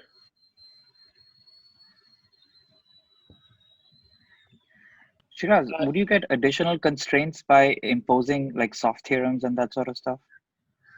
Yeah, this is also what Andy was asking me. Well, you know,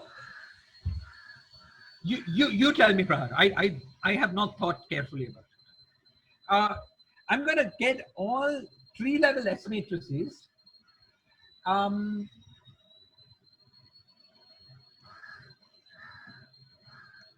I think it should somehow be automatic, right? Because everything I will get will follow from some Lagrangian, and everything from a Lagrangian will obey soft theorems. Right?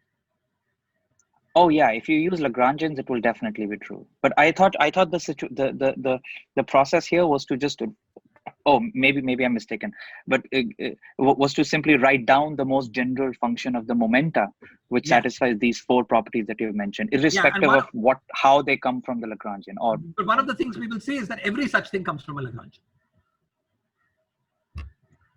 Okay, this classification problem is equivalent to the problem of classifying Lagrangians up to field redefinitions, as I will try to explain.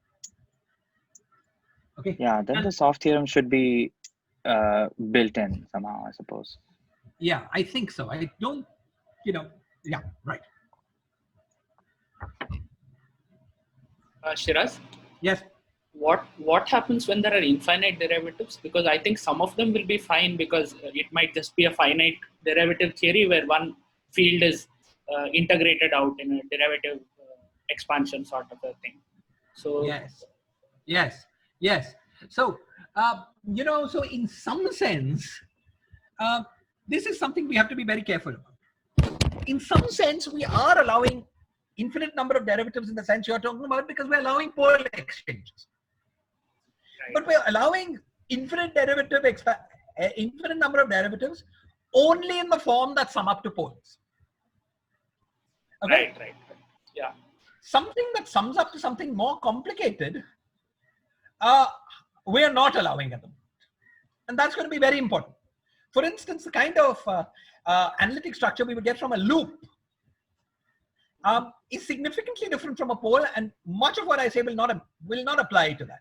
One way of thinking of it, roughly speaking, is that if you take a loop, because you've got a two-particle exchange, even if the particles themselves in the loop are of some bounded spin, the effective state that is being exchanged can be of unbounded spin.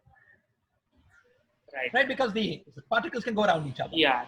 And so we have not yet carefully considered things like loops. Okay. So saying infinite order and derivative is an ambiguous statement. Because there are many different kinds of things that these infinite order and derivatives can sum up to. And you have to say what?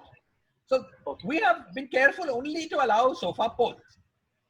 I think if this program really moves, then I think one could try to extend it to one loop.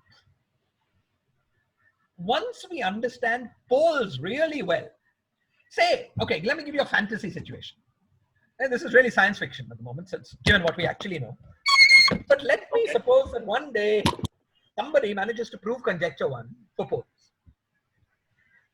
That would be a totally remarkable statement because it would say that as far as graviton, pole graviton S matrices are concerned, everything you get is what comes out of string theory for classical graviton.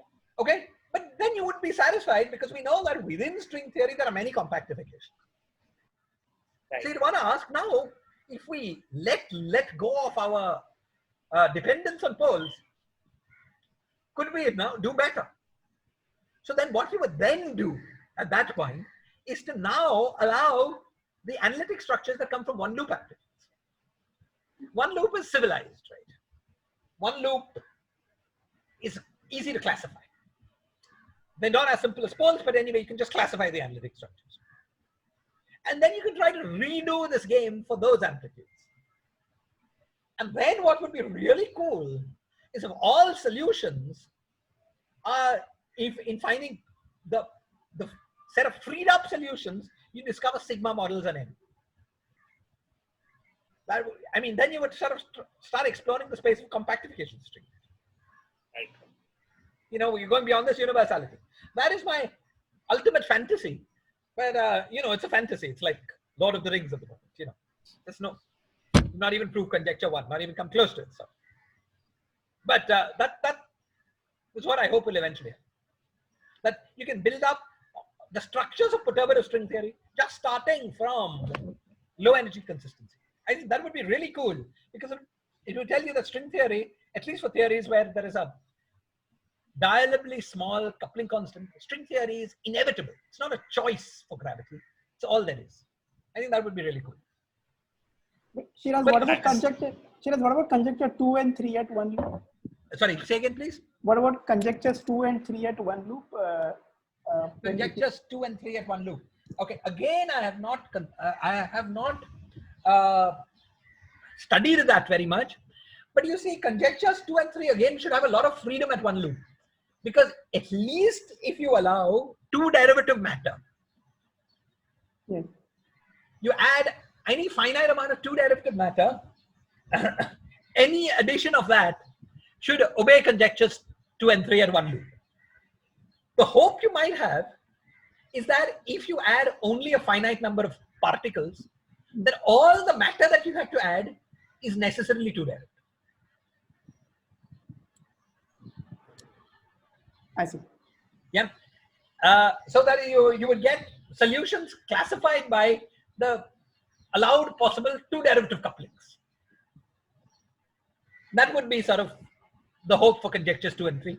But nothing at loop order has been looked at, beyond T-table conversations about fantasies. But the definition of a consistent S matrix, maybe I misunderstood. So that will remain the same. I mean, whatever you would. It will once again at one loop, it will be an S matrix that has specified analyticity structures, right, and then it's consistent. Now at one loop you will certainly require unitarity. Right.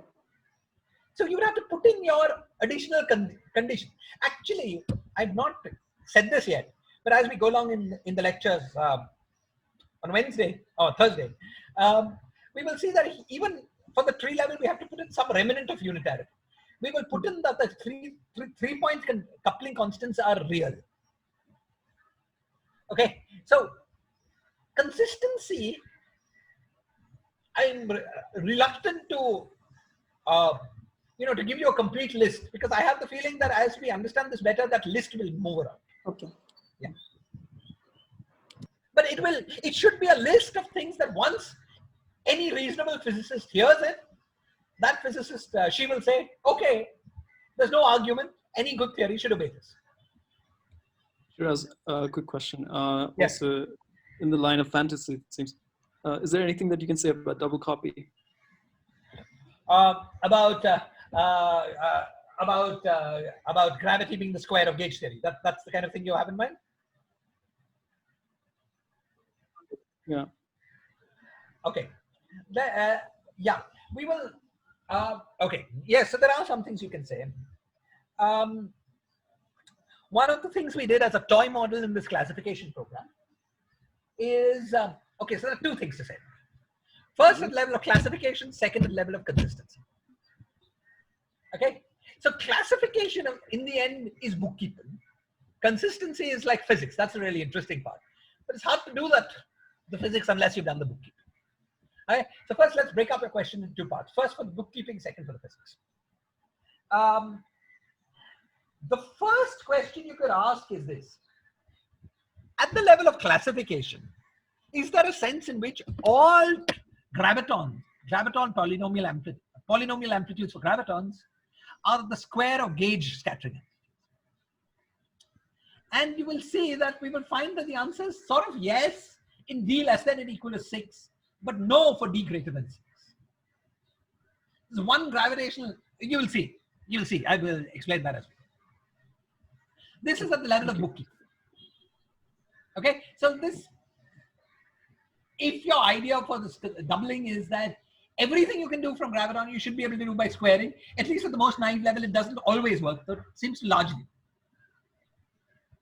Okay, at the level of physics, you might ask, well, how could it be true that Conjecture 2 works for gravitons, though it doesn't work for gauge fields when gravity is sort of square of gauge scattering. Mm-hmm. Given these, how could these two things be consistent? And if you think about it, this is just a confused question. Right. Because, the sense in which it's a square, precisely in some sense, because it's a square, gravitational scattering amplitudes grow faster with energy than the gauge scattering amplitudes. And so it's certainly possible for an amplitude to be allowed, but its square not to be allowed physically, just because it goes too fast with energy. And we will see things like this. Okay. Thank you. I hope this answered your question. Yeah, it did. So like, just to clarify, so above d equals to 6, it does not work. I will give you a counter example. I will give you an amplitude. Well, let me tell you immediately. Suppose I take a gauge theory, a scattering amplitude for, well, at least it doesn't work. Maybe in some non-obvious. No, I think it just doesn't work. I think it just doesn't work. Yeah. So let me give you a counter. Consider, at least in high enough dimensions, every gauge theory four photon scattering amplitude is necessarily of 4 derivative or higher. Okay. Therefore, the square of that is necessarily 8 derivative or higher. So if you can find a gravitational S matrix that is lower than 8 derivatives, it's certainly not the square of some gauge stuff.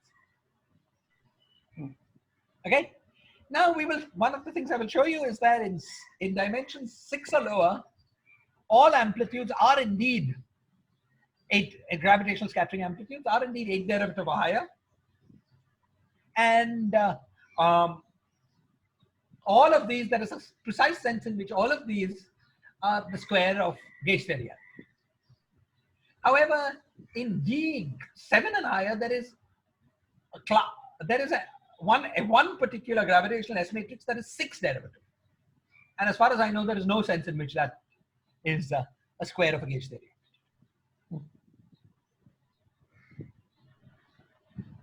So Shiraz, the CEMZ argument, as you were saying, was about you cannot fix the problem by adding particles with bounded spin, states with bounded. But this recent work of Utin, Nima, others, that like the curved black hole is thought of as like a particle with infinite spin. So there is this. I think they take S going to 0, S going to infinity, M going to infinity in Planck units, such that S by M remains constant. Yes. And that is thought of as a particle in itself. So, so I don't know if you had states like that, then would you have to revisit these arguments or? Right. So I think, in fact, I think they have some conjecture that curved black hole is like an elementary particle with infinite spin mass. Right.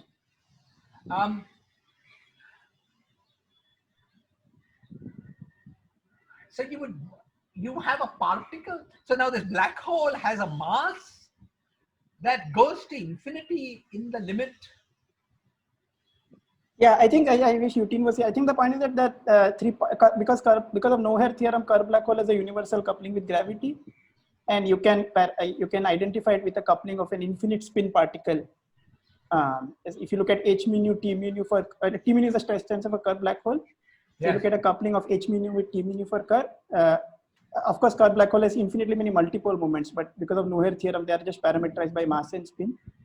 So you can mimic this t mu nu of curve with the t mu nu of an elementary particle, which is basically it has infinite spin. But I was just wondering whether that a black hole has non-perturbatively heavy. Yeah, I think yes. And so in the limit that G goes to 0,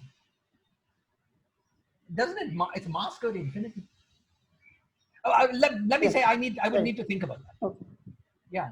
I haven't carefully read this paper. Maybe I should just.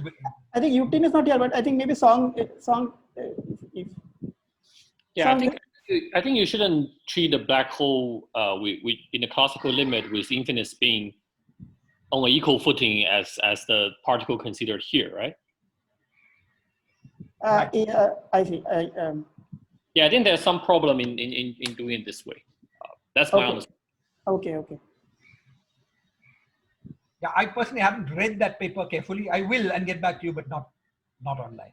You're right, m goes to infinity. I think S and M both go to infinity such that the ring radius, I mean, S by M remains constant or some it's a limit. Yeah, so I mean, at least, if we were trying to do, let's say, like something like string theory, where we're working at finite alpha prime, but G string goes to 0, such particles have gone away, right?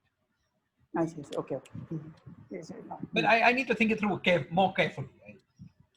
I won't, yeah, especially on recording, I need to think it more. Okay, thank you.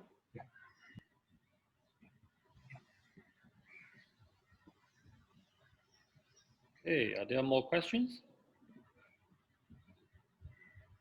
If not, let's give Shiraz a big applause.